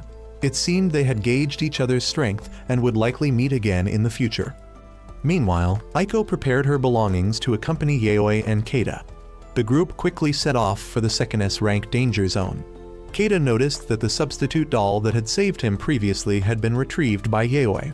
She told him that next time, he must retrieve the remains himself, otherwise there would be consequences. Yaoi then asked Aiko to stop by another place first because she wanted to retrieve another graduated spirit to bring along, just in case the Dark Monk caused trouble or lacked the strength to manage the situation. She revealed that she had hidden this spirit near a river in a remote area, an ideal place to nurture it. Yaoi had deliberately placed the spirit there so it could consume other evil spirits and continue to grow stronger. When Keita asked about the nature of this graduated spirit, Yaoi explained that it wasn't an evil spirit, but was still very dangerous. It was the soul of a high-ranking military commander who had fought in a war. He was plagued by the vengeful spirits of enemy soldiers, preventing him from passing on. Yaoi had formed a contract with him, borrowing his strength in exchange for helping him achieve peace. Their relationship was not hostile, but the problem lay in transporting the commander without freeing the vengeful spirits. If they were released, they would kill anything in their path without hesitation. Yaoi instructed Aiko to purchase some supplies, prioritizing water, as the vengeful spirits were perpetually thirsty. The group then entered a field and began hearing strange noises. They encountered a mannequin with numerous wounds on its body. Shortly after, footprints appeared, and a television turned on, showing the shadow of an evil spirit. The vengeful spirits of the fallen soldiers began to manifest. One spirit approached Keita and possessed him, forcing him to witness the brutal scenes of their war-torn past. These soldiers not only fought enemies but also battled hunger and thirst, eventually becoming famished ghosts in death. Keita was compelled to drink all the water they had, only to turn aggressive afterward. The substitute doll was immediately torn apart, so Yaoi poured out water to lure the spirits away. However, the two were quickly surrounded. Yaoi instructed Aiko to retrieve the graduated spirit so she could reinforce its seals. Aiko rushed to the mannequin, removed its covering, and grabbed the stuffed animal that housed the spirit. Chased by the vengeful soldiers, Aiko threw the stuffed animal toward Yaoi. Keita used a net made from the hair of the evil spirit from the previous bunker to contain the stuffed animal, sealing the vengeful spirits once more. Relieved, Keita thought the ordeal was over, but Yaoi reminded him that this was just the beginning. They still had to head to the next S-rank location. While stopping to buy drinks, Yaoi mended the substitute stuffed animal for future use. Meanwhile, Aiko discovered that she had started sensing paranormal phenomena more clearly and was thrilled at the prospect of engaging with them further. After regrouping, the team continued their journey. Keita sighed, mentally bracing himself for what lay ahead. The group soon arrived at the next S-rank location, a long abandoned tunnel rumored to be haunted by a ghost wearing a white kimono. Since vehicles couldn't go further in, Yaoi checked the map. There were 3 tunnels. One was a newly operational route, while the other 2 old tunnels were said to be haunted. Keita quickly sensed a dark aura emanating from one of the old tunnels. Aiko decided to search online for more information, but her phone slipped out of her hand. When Keita bent down to pick it up, he was startled to see the stuffed bear of the long-haired spirit from before. Yaoi discovered that the evil spirit had found a new hiding place, likely having escaped the previous purge by the Dark Monk. Taking advantage of its presence, she decided to make it Aiko's substitute spirit, while the newly repaired doll was given to Keita. Along with it, she included a rescue cloth imbued with the power of the waterfall spirit, as Keita was the most likely to be targeted. This would serve as his safeguard. The group then began their journey into the tunnel, with Keita remembering the warning. Once inside, they could not turn back. Aiko reviewed the potential paranormal phenomena they might encounter before entering. 1. A ghostly woman wearing a white kimono. 2. A ghost that would chase them if they looked back. 3. The bloody stain of an old woman who had been hit by a car visible on the walls. 4. Eerie sounds echoing from deeper within. 5. Traffic mirrors reflecting ill omens, often leading to accidents. 6. Numerous other supernatural occurrences. As Aiko noticed a traffic mirror at the entrance, she wondered if its position was fixed. She attempted to check online for reference images, but her screen unexpectedly glitched. At that moment, Yaoi instructed both Keita and Aiko to enter the tunnel. However, Aiko soon realized she was still standing at the entrance while Yaoi and Keita had vanished. Suddenly, Aiko encountered a girl named Anna, who introduced herself as a YouTuber exploring haunted locations. Anna invited Aiko to join her, and as they ventured deeper, they chatted about a rumor involving an axe-wielding murderer who would relentlessly chase anyone he encountered. Before they realized it, the two reached what seemed to be the tunnel's exit. Yet upon stepping out, they found themselves back inside the tunnel. Over and over, they attempted to leave, only to be drawn back in. Aiko then asked Anna to observe her as she tried to walk out. While Anna saw Aiko exiting the tunnel, from Aiko's perspective, the path ahead led her straight back inside. Both girls began to panic and noticed 2 kidney-like objects lying on the ground. They assumed that going back into the tunnel might break the cycle, but after running toward the exit, they were pulled back inside yet again, this time with a liver also lying on the ground. To calm their nerves, Anna continued sharing the story of the murderer. She explained that before dismembering his victims, he would do something even more terrifying. Meanwhile, Yaoi and Keita had reached halfway through the tunnel when Yaoi revealed that the figure behind them wasn't Aiko. She explained that if she had mentioned this earlier, the spirit might have attacked out of surprise, and Keita, being unaware, could have interfered, giving the spirit an opportunity to escape. Back with Aiko, Anna finished her story. Without delving into the gruesome details, Anna described how the murderer would amputate his victims' limbs and subject them to such horrifying torture that they wished for death to escape the suffering. Anna herself was one such victim. She revealed that she had a friend who tried to save her, but ended up suffering the same fate after encountering the murderer. Terrified, Aiko ran off and seemingly escaped the tunnel. However, she found herself at a dead end. From the darkness, the murderer emerged with his axe, having already killed Anna. He began chasing Aiko, who desperately tried to escape, only to find herself back where she started. This time, the murderer left her no place to run. At that moment, Yaoi noticed that the leg of the substitute doll was severed, realizing that Aiko was in danger. The chilling sensation Keita felt earlier was coming from a different location, likely the true haunted tunnel where Aiko was trapped. Suddenly, the ghost that had been following Keita and Yaoi attacked them, prompting Yaoi to stab it in the head. She decided to capture the ghost and use it to guide them to Aiko's location. Meanwhile, the long-haired spirit from the stuffed bear Aiko carried became enraged after the axe-wielding spirit severed its leg. It escaped from the bear and confronted the murderer. Despite trapping the axe-wielding spirit in its hair, the murderer managed to break free and decapitate the long-haired spirit. Aiko, overwhelmed, began to be dragged away by the vengeful spirits of the murderer's previous victims.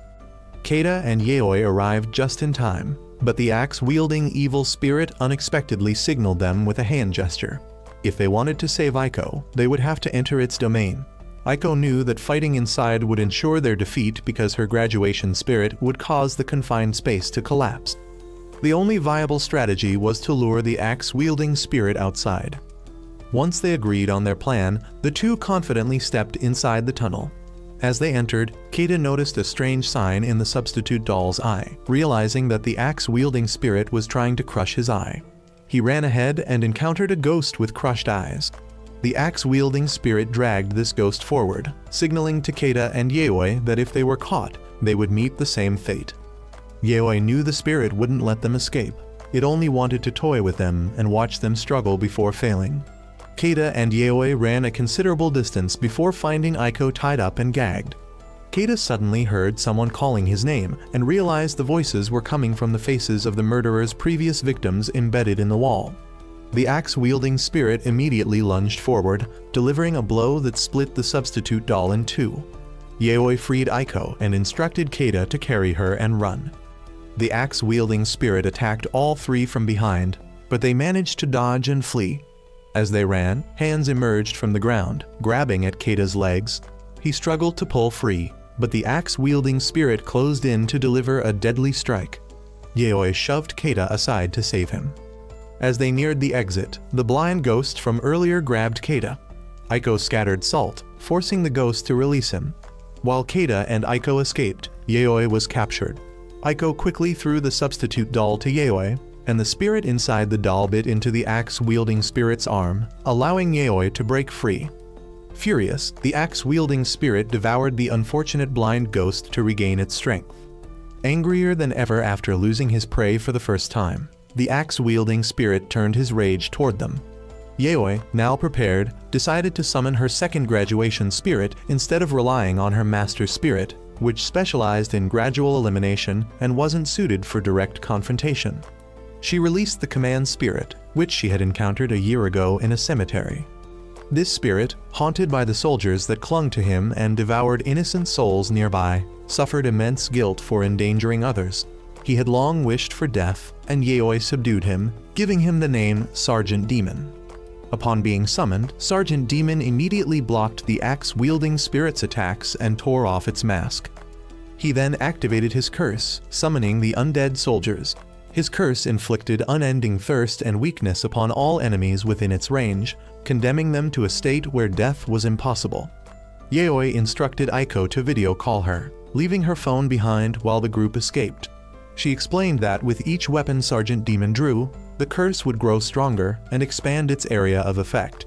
If it reached its final stage, even they would be affected, so they needed to leave quickly. The only way to stop the curse was to kill Sergeant Demon, an almost impossible feat for an immortal being. The axe-wielding spirit, desperate, gathered his strength and charged at Sergeant Demon, delivering a devastating blow. However, Sergeant Demon regenerated swiftly.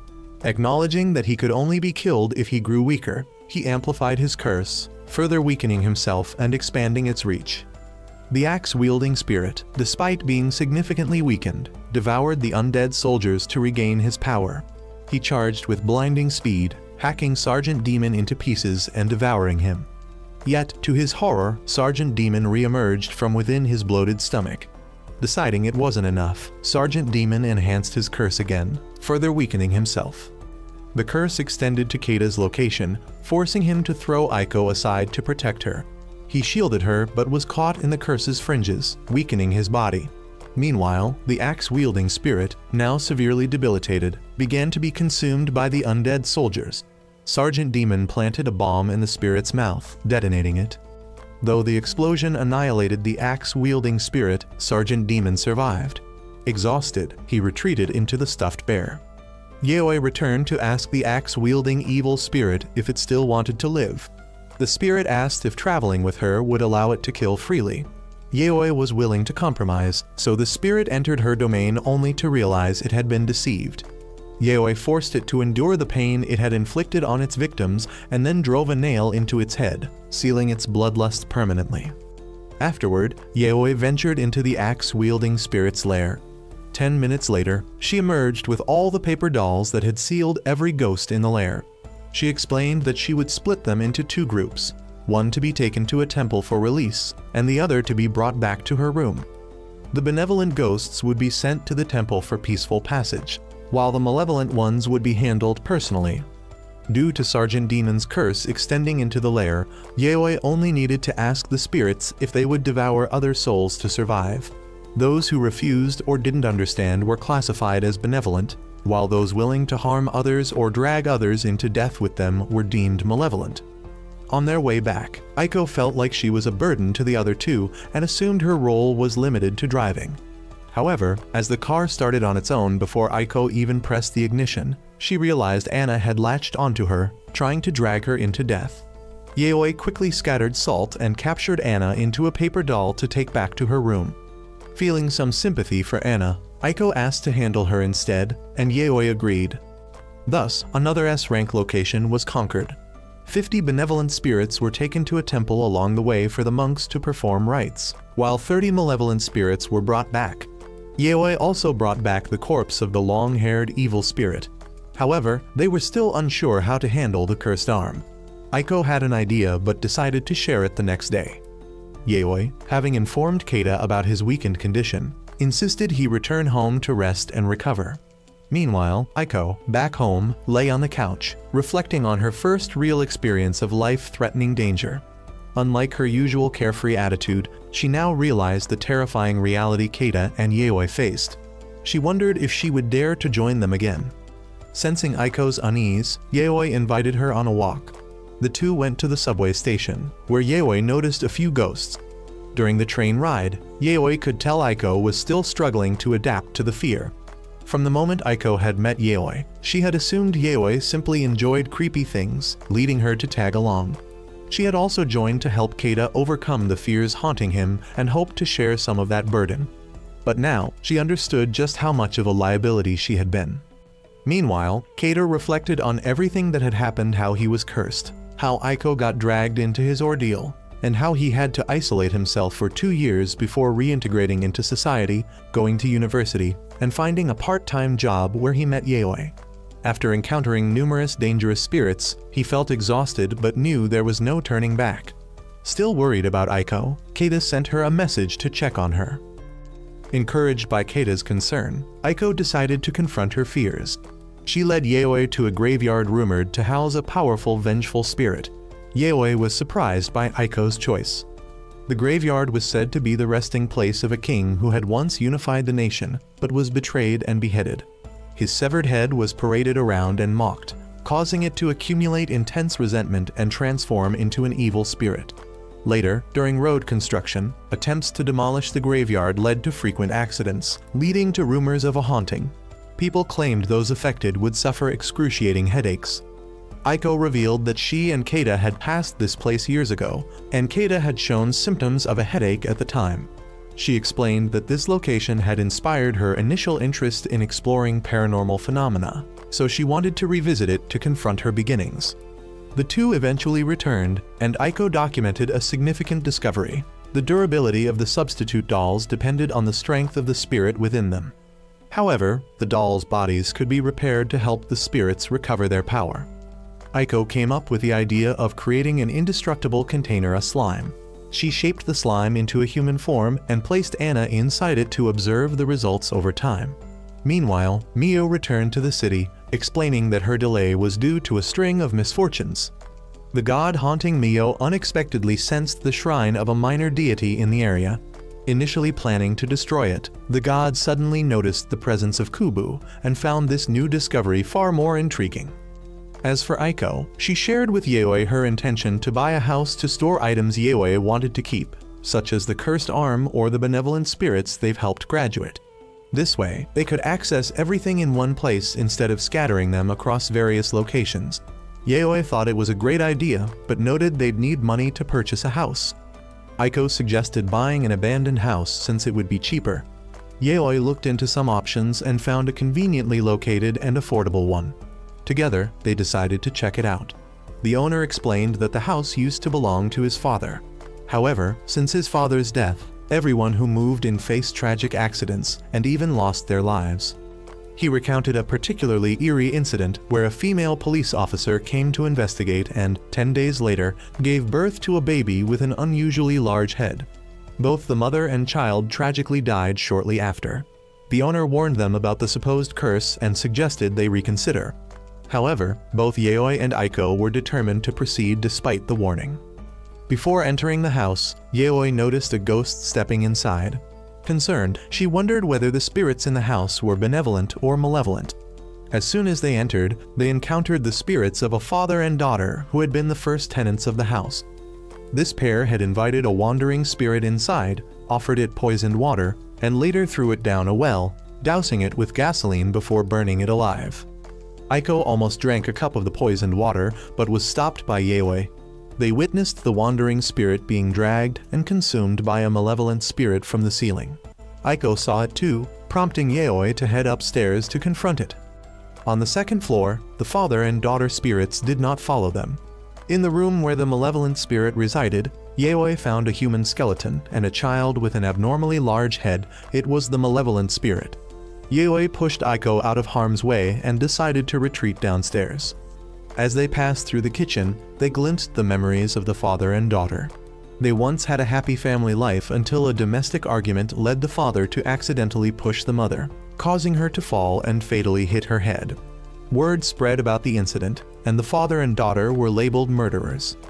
Unable to bear the scorn, the daughter sought salvation and was approached by a ghostly monk who taught her a forbidden ritual. She violated a taboo with her father, resulting in the birth of a child. However, she killed the child to use it as a vessel for something she called an angel to save her soul. Yaoi deduced that the child had become the malevolent spirit, and the ritual altar they found upstairs was likely tied to this incident.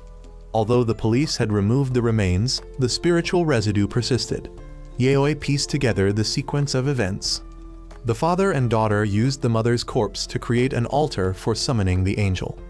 The daughter killed the child born from her forbidden act to create the angel and nurtured it within the mother's corpse. The series of murders committed afterward were to harvest human souls to feed the growing angel. Even after their deaths, the father and daughter continued these acts, targeting wandering spirits. However, Yaoi couldn't figure out why they persisted posthumously. Suddenly, the angel chased after them, forcing them to flee. As they reached the exit, the angel grabbed Aiko. Yaoi released a malevolent spirit from one of her dolls to devour the angel. Just as they entered their car, another angel appeared, pulling Aiko out while trapping Yaoi inside. The angel forced its way into Aiko's mouth, but Yaoi managed to escape and went to check on her. That's when Yaoi recalled the case of the police officer who died mysteriously. She realized that the father and daughter's actions continued post-mortem because the angel wasn't complete. Their ultimate goal was to possess someone else, making them pregnant to give birth to the fully formed angel. Most people who tried failed, so the father and daughter continued committing crimes until they successfully gave birth to the angel.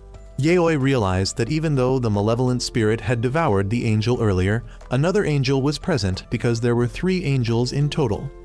Meanwhile, Keita, who was recovering, received a call from Aiko. His 2 younger sisters handed him the phone, teasing him about his affectionate conversation with Aiko. Aiko didn't mention the recent events, as she only wanted to see Keita to gather the courage she needed before Yaoi began the ritual to lift her curse. Yaoi used Kishimagen's finger to stab the angel, observing that it absorbed the damage instead of Aiko. Relieved, she proceeded to repeatedly stab it until the angel was forced out of Aiko's body. However, even after being expelled, the angel left a lingering curse on Aiko. Yaoi then had the malevolent spirit devour the angel and decided to eliminate the final angel to break the curse completely. As they entered the house again, Aiko was suddenly tripped by the spirit of the daughter. Aiko experienced a hallucination where she saw herself giving birth to an angel. Thankfully, Yaoi snapped her out of it. Aiko stepped outside briefly but was suddenly transported to the edge of the well. Yaoi quickly called her to determine her location. By the time Yaoi realized what was happening, Aiko had already been pushed into the well, where she encountered the last angel. The angel began to haunt Aiko, but Yaoi arrived just in time and had the malevolent spirit devour it immediately. After rescuing Aiko from the well, Yaoi revealed that the angel had not been completely destroyed. During this time, the daughter became enraged and demanded her father sacrifice himself to the angel to restore its strength. However, she ended up being devoured instead. When Yaoi and Aiko reached the scene, the father pleaded with them to end this nightmare. He confessed he had no knowledge of the ritual his daughter was conducting and only followed her lead, hoping she would find salvation. He lamented that he should have guided her onto the right path instead of letting her fall into the clutches of a false religion, which ultimately led to her death while birthing the angel. Stricken by despair, the father hoped to die alongside his daughter. Suddenly, the angel bit off half of the father's body. Yaoi and Aiko narrowly avoided being caught in the attack. The malevolent spirit quickly dealt with the angel, but the curse mark on Aiko's abdomen remained. Realizing that something else was sustaining the curse, Aiko noticed an unusual object on the wall. Yaoi used her spiritual sight to examine it and found a small piece of wood containing a fragment of the mother's bone. After destroying it, the curse mark on Aiko vanished. The father begged to be allowed to die, but when Yaoi asked him how many people he had killed, he admitted that including his own suicide, the total was 17. Yaoi decided he couldn't move on and must stay behind to atone for his sins. She declared that he would become the guardian of the place. As they were leaving, Aiko saw the father replaying his death by hanging as a form of self-punishment. She commented that the scene was spooky enough to frighten trespassers, making him a fitting guardian for the property. Meanwhile, Keida's sisters were watching the news and learned about a train accident in which Mio was a victim. The accident occurred because Mio's god was fighting Kubu. The god easily countered Kubu's attacks, sending it crashing to the ground. However, the god quickly recognized Kubu's potential and gave it an eye to help it recover, showing it how to grow stronger. The god expressed interest in waiting for Kubu to fully develop so they could have more fun fighting. Later, Yaoi and Aiko visited Keida while he was still recovering. Their care was so excessive that it made him wish to be sick again just to escape their attention. They told him about buying a haunted house to store the malevolent spirits they had graduated. They encouraged Keida to get plenty of rest to recover by the next day, so they could visit another spiritual site together. However, their persistent presence annoyed Keida, so he eventually kicked them out of his room. As they left, Yaoi asked Aiko to stop by another location to pick up the next graduate spirit, the Evil Warren. Yaoi warned Aiko that this spirit would not submit as easily as the demon sergeant and advised caution in dealing with it. After retrieving the Evil Warren, the group planned to head to the next S-rank location, an abandoned floodgate. During this time, Aiko asked Yaoi why she hadn't brought any graduated spirits with her when facing Kishimajin in the past. Yaoi explained that Kishimajin was bound by a specific rule. At the same time, Kubu confronted Kishimajin once again. The last time, it refrained from attacking because it feared her, but now it wanted to test its strength. Kubu absorbed the child spirits of Kishimajin and used a technique taught by the god to create countless arms that ensnared the spirits. When Kishimajin charged at Kubu, it realized her weakness: she would not attack children. By mimicking an infant, Kubu ensured that Kishimajin couldn't harm it. This was why Yaoi had previously faced Kishimajin alone. She would only be attacked by the child spirits, not Kishimajin herself. Kubu eventually became powerful enough to summon a body formed from Yaoi's mother's essence. This manifestation forced Yaoi's mother to devour Kishimajin to provide additional strength and give birth to Kubu. By absorbing a corrupted deity, Kubu underwent a significant evolution. The next day, Keida's group visited an abandoned love hotel, which had once been the hideout of a gang. The gang had abducted women, used the location to satisfy their desires, and then murdered them on sight. As a result, the hotel was haunted by the spirits of the women, each confined to a separate room. Their collective resentment had created a secret room which no one could access. However, Yayoi had discovered a method to enter the room, where she had previously hidden the evil Warren. When attempting to retrieve it, Yayoi found that the spirit had grown powerful enough to manipulate the secret room, only allowing those it favored to enter. As Yayoi was particularly despised by the spirit, she couldn't enter and needed Keida's help, as he was male. Yayoi gave Keida a piece of cloth imbued with a spirit's essence from the waterfall. Aiko carried the demon sergeant for support. As the three ventured inside, Keida was unexpectedly transported to a different dimension. Surrounded by an eerie ambience and seeing water oysters, Keida realized he had entered the brothel of the evil Warren.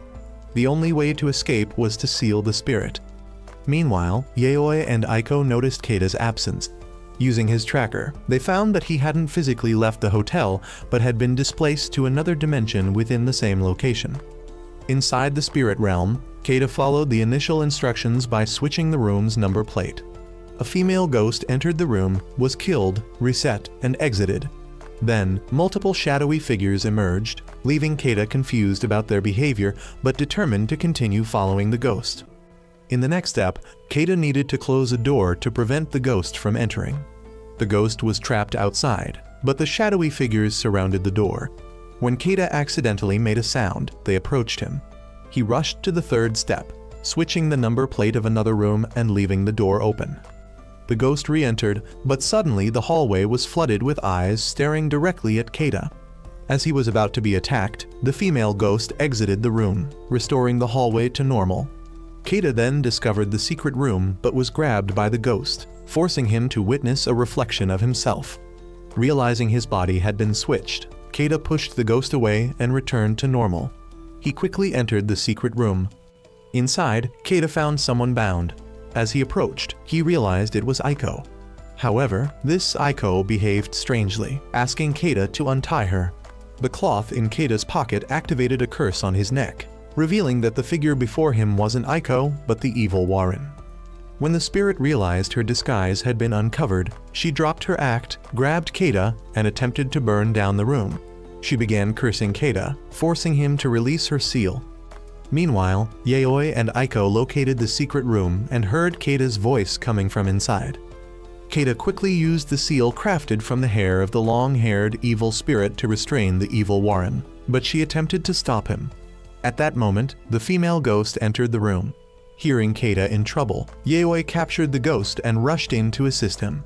Meanwhile, Aiko used the curse on her hand to sense Keida's presence and helped him pull the rope to apply an additional seal on the evil Warren.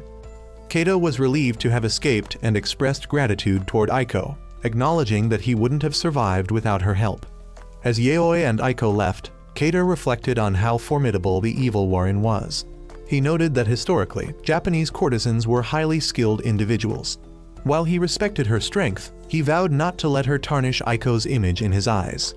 As they returned to the car, Yayoi revealed that their main task was just beginning, leaving Keida stunned as he realized he had only completed the initial step. On the way, Keida asked Yayoi if leaving behind the female ghosts was problematic. Yayoi explained that these ghosts weren't as pitiable as they seemed. They had captured and exacted vengeance on the gang members who had killed them, locking the bodies in a cabinet. Once their revenge was complete, the ghosts would naturally move on. Keida then mentioned his earlier experience of having his body switched by a ghost. Yayoi explained that spiritual possessions had been documented long ago. If left untreated for 50 days, the evil spirit could completely take over the host's body. This also implied that society today might unknowingly harbor cases of evil spirits blending in as humans. Meanwhile, the story shifted to Oswald, the man who had placed the cursed hand at the waterfall. Oswald was visiting a gangster, seeking to lift the curse on a knife. The knife was cursed to harm its wielder, so Oswald had Shami, an elderly woman accompanying him, lift the curse instead. Shami used a mysterious powder to break the curse effortlessly. Before Oswald and Shami left, the gangster inquired if either of them had experienced a body swap, as reports of evil spirits switching bodies had become increasingly common. Since Oswald still retained his memories, the gangster believed him. However, after leaving, Oswald and Shami revealed themselves to be evil spirits inhabiting human bodies. These spirits favored possessing individuals with significant spiritual power, such as exorcists. By retaining the memories of their hosts, they seamlessly blended into human society. That afternoon, Keita's group arrived at the haunted abandoned floodgate and unexpectedly encountered Shami. Keita recognized her as a prominent figure in the spiritual community, known for her television appearances and videos about exorcism. Rumors even claimed she had entered an S-rank haunted bunker and emerged safely. However, no one knew that Shami had been possessed by the S-rank evil spirit from that bunker and had been masquerading ever since. Yayoi approached Shami, requesting to witness her power, but Keita and Aiko stopped her, feeling that such a sudden request was impolite. Keita found Shami suspicious. Shami warned them of the dangers in the area and offered to guide them if they wanted to survive. In reality, she intended to lead the group into a trap to devour them and dispose of a cursed object there. Aiko provided information about the location, known as the Red Floodgate. After the historic flood of 1924, locals constructed floodgates to regulate river levels. While new floodgates were later built, the old one remained as a historical monument. However, strange phenomena began occurring in the 1960s. People reported sightings of ghosts near corpses found at the site, shadowy figures over the water, and the silhouette of a woman on top of the floodgate. The suicide rate in the area also spiked unusually. A statue erected to commemorate those who drowned mysteriously lost its head. Yayoi and Shami began investigating the floodgate. The group soon encountered some children. While 3 of them went home, 1 child stayed behind, sitting in a corner and drawing. Keita approached the boy, encouraging him to go home, but the boy handed him a sketchbook. Keita glanced through the sketchbook and discovered the boy's tragic story. His mother had passed away, and his father brought another woman into the house, hoping the boy would get along with his stepmother. However, the stepmother constantly abused him. Despite the abuse, the boy remained silent to fulfill his father's wish of maintaining harmony in the family. The stepmother, however, went as far as locking the boy out on the freezing balcony and starving him. Witnessing the abuse, Keita decided to call Child Protective Services. But before he could act, the boy ran to sit by the river. Yayoi, unsure if the boy was a ghost or human, covered her spiritual eye to check and confirmed he was human. The boy urged Keita to keep looking through the sketchbook. Keita discovered that the stepmother was having an affair behind the father's back. When the father found out, the stepmother and her lover murdered him. They then did something mysterious in the house before handing the boy a box of meatballs, instructing him to throw it away. Starving, the boy decided to try one despite it tasting terrible. Keita was horrified, realizing the meatballs were made from the boy's father. But the story didn't end there. The stepmother later killed her lover and began chasing the boy to eliminate him as well. Keita realized that the boy standing before him had vanished. He had already been killed by his stepmother at the Red Floodgate. She stabbed him repeatedly until he succumbed to darkness. The boy later understood that both he and the lover had been turned into meatballs by the stepmother and thrown into the floodgate. Realizing the full truth, the boy let out a deafening scream. Yayoi discovered that the boy had used light manipulation to deceive her spiritual eye. In truth, the boy had become an extremely powerful evil spirit. Keita initially thought the boy wanted to share his sorrow through the sketchbook, but that wasn't the case. The ghostly figure rumored to appear atop the floodgate was the stepmother, whom the boy had hung there by the neck. The stepmother's ghost attacked Keita, but Shami destroyed it. However, the boy's spirit quickly retaliated, severing Shami's arm and dragging her to the floodgate, where he hung her as well. The boy had been hanging his victims at the floodgate and turning them into meatballs, just as his stepmother had done to him. He then crushed Shami completely. Keita realized the boy didn't seek pity, he was consumed by pure rage. Yayoi observed the boy eating Shami's remains, which made him even stronger. It became evident that this boy was the strongest S-rank spirit they had ever faced. The group realized they had been drawn into the sketchbook. If their images in the book were shaded black, they would be turned into meatballs, becoming a source of power for the boy. While decoys might buy some time, once consumed, there was no saving them. Even the spirits of graduated exorcists were no match for the sketchbook's curse. Yayoi rushed forward to seize the sketchbook, but was caught by the boy's extending arms. She used the maternal finger relic to resist, but was soon overpowered and hung up as well. Keita was also captured, leaving only Aiko. Keita urged Aiko to use her dolls to save Yayoi. Aiko ran, but the boy darkened her sketch, forcing the cursed spirits in her dolls to take the damage. Aiko, however, had a backup slime doll at home capable of enduring more attacks. She quickly rescued Yaoi, and the two returned to free Keita. As they left the floodgate, Yaoi realized Aiko had been drawn into a vision of the room where the stepmother and her lover had turned the boy's father into meatballs. Yaoi broke into the room using a crowbar and had her spirit-infused doll bite off the heads of the two evil spirits. The entire room and its illusions were creations of the boy. Meanwhile, Keita was being submerged in rising water, threatening to drown him. Aiko came up with an idea, and Yaoi rushed to save Keita. The boy immediately targeted Yaoi, but Aiko tied a hair rope to a rock and attacked him. The sketchbook fell into the water, giving the group a chance to escape. However, the boy transformed into a combat form. Yaoi resorted to summoning the graduated exorcist spirits, but even they struggled against the boy. The sergeant spirit held back because the boy was a child, leaving the evil Warren as their last option. Yaoi hesitated, fearing the evil Warren might turn against her. To provoke the spirit into attacking the boy, Yaoi allowed it to take a direct hit from him. The evil Warren was released and revealed her true form. A year ago, Yaoi had found a mirror at a flea market and discovered the Warren trapped within it. She brought the mirror home, and shortly after, the Warren absorbed all the evil spirits Yaoi had captured, eventually evolving into a graduated spirit. The boy attacked the evil Warren, tearing off a piece of her skin. However, one of his arms aimed at Yaoi, forcing Keita to shield her and pull her aside. Yaoi noticed the boy had become increasingly difficult to deal with due to his hardened body and lightning-fast attacks.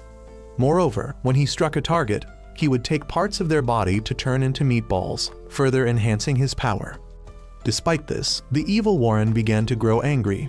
She unleashed her curse, prompting Yaoi to warn Keita and Aiko not to touch the butterflies. These butterflies would drain the energy of anything they came into contact with, transferring it to the Warren to heal her. Soon, the boy's arm was completely drained of energy by the evil Warren. At this point, the Warren's second curse activated the plague. This curse originated from her past. Born into a poor family, the Warren used her unparalleled beauty to make a living, draining the life force of those around her to maintain her looks. However, the boy quickly gathered all the nearby corpses, devoured them to recover his strength, and lunged at the Warren, shattering her arm. Yet, she immediately absorbed the boy's energy to regenerate herself. Enraged, the boy crushed her head, but she kept regenerating. Yaoi realized that if the Warren's body were completely destroyed, it could ruin everything. She retrieved the mirror to show the Warren her current hideous form, triggering the third curse. The Warren suddenly went berserk, screaming in fury. In life, she had been the top courtesan of her brothel. One day, the brothel master brought in a new girl for her to mentor. Over time, the Warren was bought out of the brothel by a lord, but the girl she had trained betrayed her. The girl poisoned the lord, leading him to mistakenly beat the Warren so severely that she lost her beauty. The Warren spent all her money trying to restore her appearance but failed. The girl she had mentored came back to gloat, revealing that she had been the one to destroy the Warren's life. In a fit of vengeance, the Warren doused the girl in kerosene and set her on fire. This deep hatred birthed her ultimate curse, hellfire. The Warren trapped the boy in a fiery barrier. The butterflies flew around, draining energy from the boy to sustain the flames. The only way for the boy to escape was if the Warren ran out of energy or was sealed away. The boy tried to recover by absorbing surrounding spirits, but they were incinerated before turning into meatballs. The smoke from the burning entities continued to restore the Warren's strength. Desperate, the boy made a final attempt to attack the Warren, but succumbed to the combined effects of the three curses, his body breaking apart. No longer able to fight, the boy fell. Yaoi saw an opportunity to seal the Warren while she was reveling in her victory, but the Warren remained cautious and didn't lower her guard. Yaoi summoned the waterfall spirit for assistance. The spirit quickly created a barrier to destroy the butterflies targeting Yaoi's group. Yaoi worried that if the Warren transformed all the flames into butterflies, they would face insurmountable difficulty. The Warren, as if reading her thoughts, did exactly that. Yaoi instructed the waterfall spirit to attack the Warren's eyes. Without her sight, the butterflies could no longer target accurately. The waterfall spirit continued eliminating butterflies near Keita and Aiko, buying enough time for Keita to successfully seal the warren before the swarm could overwhelm him. As she was being sealed, the warren cursed them, vowing that when she broke free, she would drain the blood of all three. Yaoi bid farewell to the waterfall spirit, promising to return and make offerings to her next time. Afterward, Yaoi approached the boy and asked if he was still hungry. If so, she told him to follow her, and she would satisfy his hunger. The boy, having grown bored of staying there and creating more schemes, decided to follow Yaoi. The group then discovered Shami's handbag and found another cursed arm inside. Yaoi suspected that Shami had been possessed by an evil spirit, so they decided to call the police to clean up the area. The police arrived to assess the situation and decided to bring Keita's group to the station for questioning. However, the evil spirit possessing Shami clung to the roof of Aiko's car to follow them to the station, seeking an opportunity to consume them. After giving their statements, Keita unexpectedly encountered another woman who introduced herself as Shami's twin sister. She accused the group of killing her sister because she saw Yaoi carrying an evil spirit on her hand. Yaoi realized that Shami's sister was highly skilled in spiritual matters and could sense her abilities. The sister invited Yaoi to join her family, but Yaoi declined.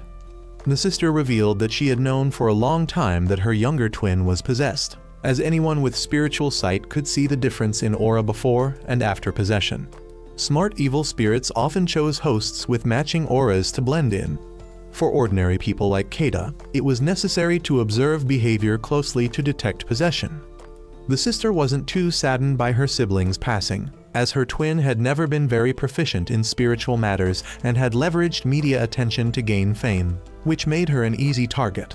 While not deeply mourning, the sister expressed deep hatred for the spirits, vowing to send every last one of them to hell. She gave Yaoi her business card for contact and exchanged information with her. As Yaoi's group left, 2 officers stayed behind at the scene to clean up evidence. They suddenly encountered a little girl wandering inside the station late at night.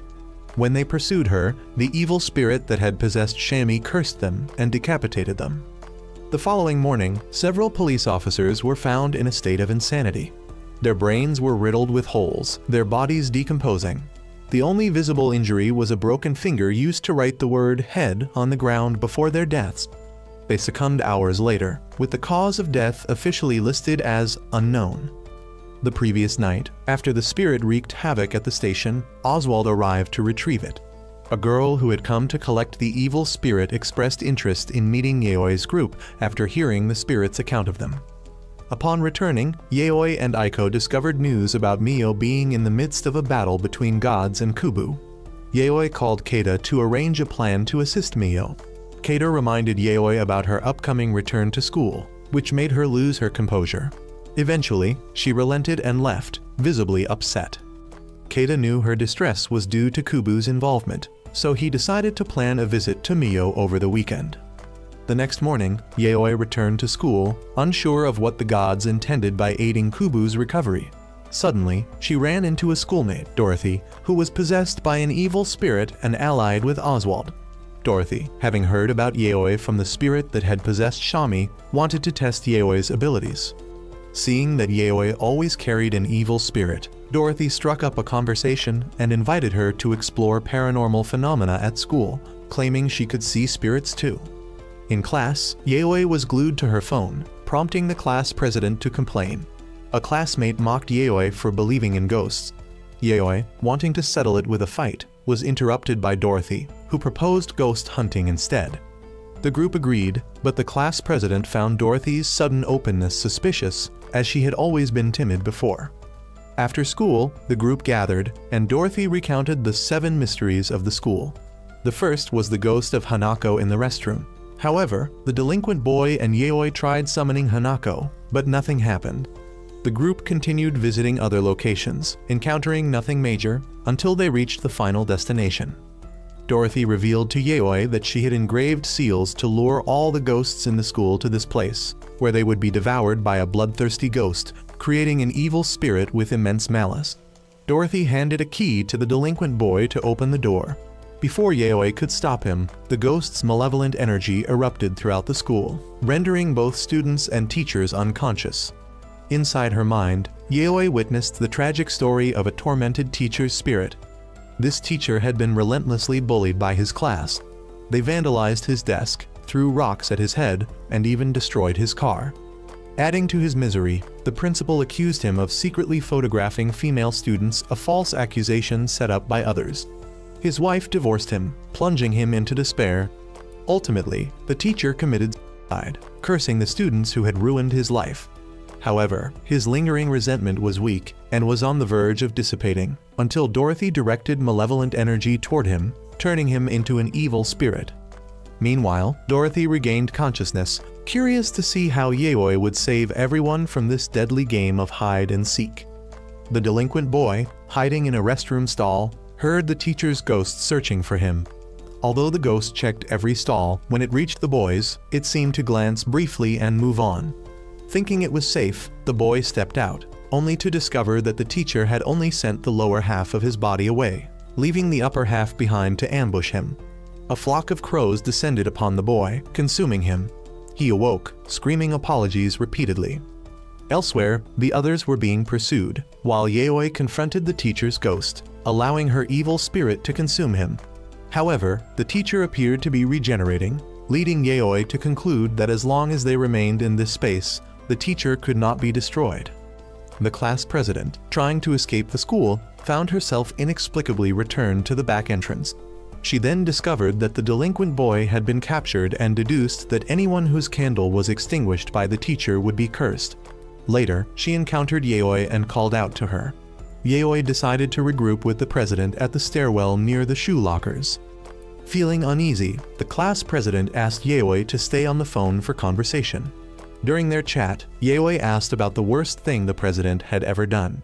The president confessed to skipping school, but the teacher's ghost reminded her of how she had fabricated photos to slander him. As the teacher prepared to blow out her candle, the president knocked it over but was still caught. At that moment, Yaoi arrived and unleashed her evil spirit to deal with the teacher. After hearing the president's account, Yaoi theorized there might be a win condition, likely connected to the room where the teacher had committed suicide. On their way there, the president was caught again, forcing Yaoi to drop her candle and let her evil spirit consume the teacher once more. The two repeatedly encountered the teacher, requiring Yaoi's spirit to fight him off continuously.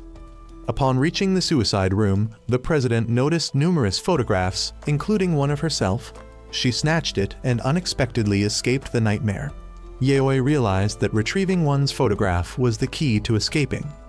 Confronting the teacher again, Yaoi's evil spirit tore him in half, but he still managed to blow out her candle using a candle in his mouth. Yaoi swiftly grabbed her photograph and escaped the nightmare. However, others remained unconscious. Yaoi opened the door to the room in the real world and discovered a mass of flesh that seemed to be the teacher's true form. She commanded her evil spirit to consume it and found the teacher's soul within. Yaoi advised him to move on. Despite his deep hatred for the students, the teacher admitted he still loved them. Finally, he let go of his resentment and passed on peacefully. Yaoi's evil spirit unexpectedly evolved to a higher level after this encounter. She realized that it could evolve through battles and decided to name it Masakato. Yaoi asked the spirit if it still wished to serve her, and it agreed. She allowed it to return to its stuffed animal form. Rescue teams and the police arrived, and the unconscious students awakened. While they were physically unharmed, the students who had been hunted by the teacher's ghost were left deeply traumatized. After the incident, the school was temporarily closed, which was a significant advantage for Yaoi. However, it turned out that Dorothy had intended for the school to close all along so she could join her allies in investigating Kubu. Yaoi now realized that this Dorothy was no longer the same girl she once knew. Dorothy's body had been possessed by an evil spirit. Yaoi decided to pretend that she, too, was a spirit possessing a body. She chose the identity of a ghost killed in the hotel that once imprisoned the evil Warren. This deception was meant to allow her to approach Dorothy and investigate the entire organization of possessed spirits while determining their connection to Kubu. At the same time, Yaoi planned to exact revenge on them for daring to harm her school and her friends. While preparing for this plan, Yaoi heard Aiko's voice and left. Aiko unexpectedly ran into the class president, who was searching for Yaoi to express her gratitude. The class president confessed her fascination with Yaoi, especially after being saved by her. Aiko noticed that the president's interest in Yaoi resembled her own feelings toward Keita. She told the president that if she ever needed advice, she could always call Aiko. On her way home, Yaoi called Shami and informed her that she had just encountered someone possessed by a spirit and learned they had allies. She also shared her suspicion that Dorothy's easy access to her suggested that Dorothy's allies must be formidable. Yaoi planned to prepare thoroughly to extract information. She also decided to install cameras on her 2 cursed arms to identify the possessed individuals and send the footage to Shami, who could lead a team to hunt them down. Shami agreed to the plan, determined to avenge her sister. Meanwhile, Keita managed to contact Mio and check on her condition. He decided to visit her with the group soon and reassured her not to worry about causing them bad luck, as Yaoi could handle it all. However, after obtaining the hospital address, Keita learned about what Yaoi had been through.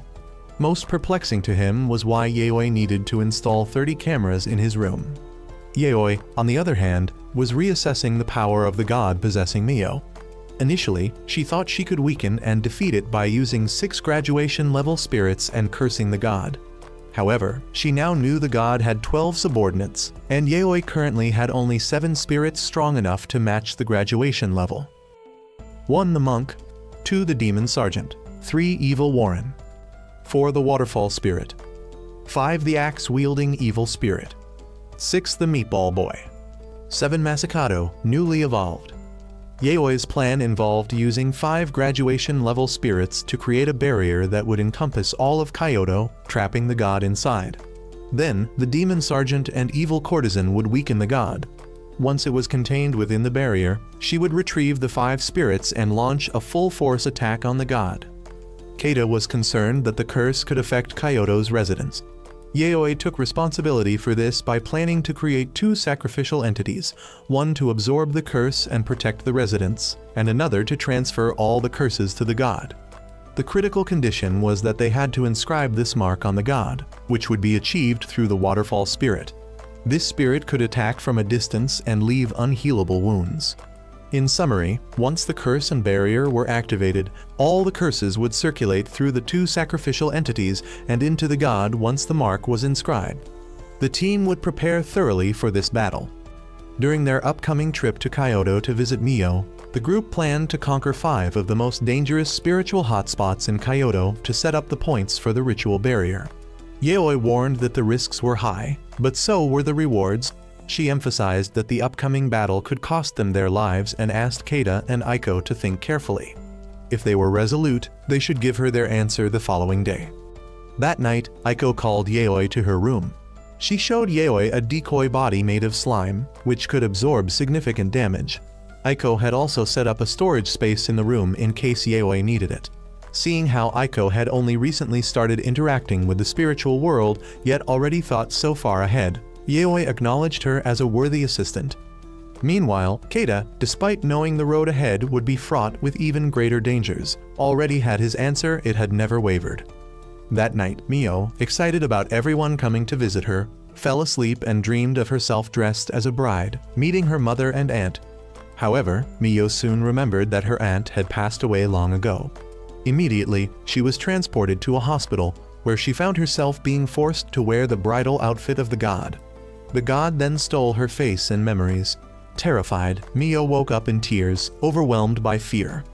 The next morning, Keita arrived at Aiko's house to set off with her and Yaoi.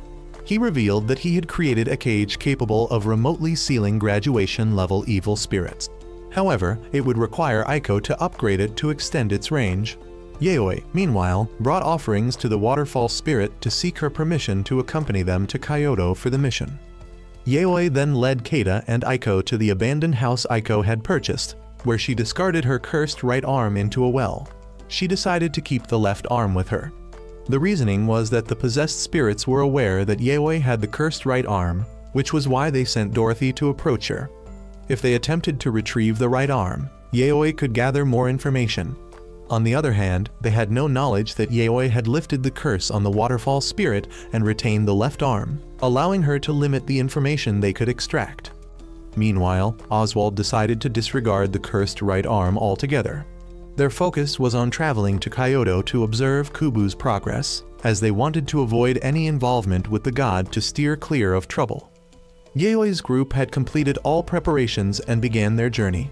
Shami had assembled her hunting team, ready to act as soon as new information became available. The god, on the other hand, awaited Yaoi's group, ready for their eventual confrontation. The battle between humans and gods is set to continue in Part 2, to be released in the future. For now, farewell.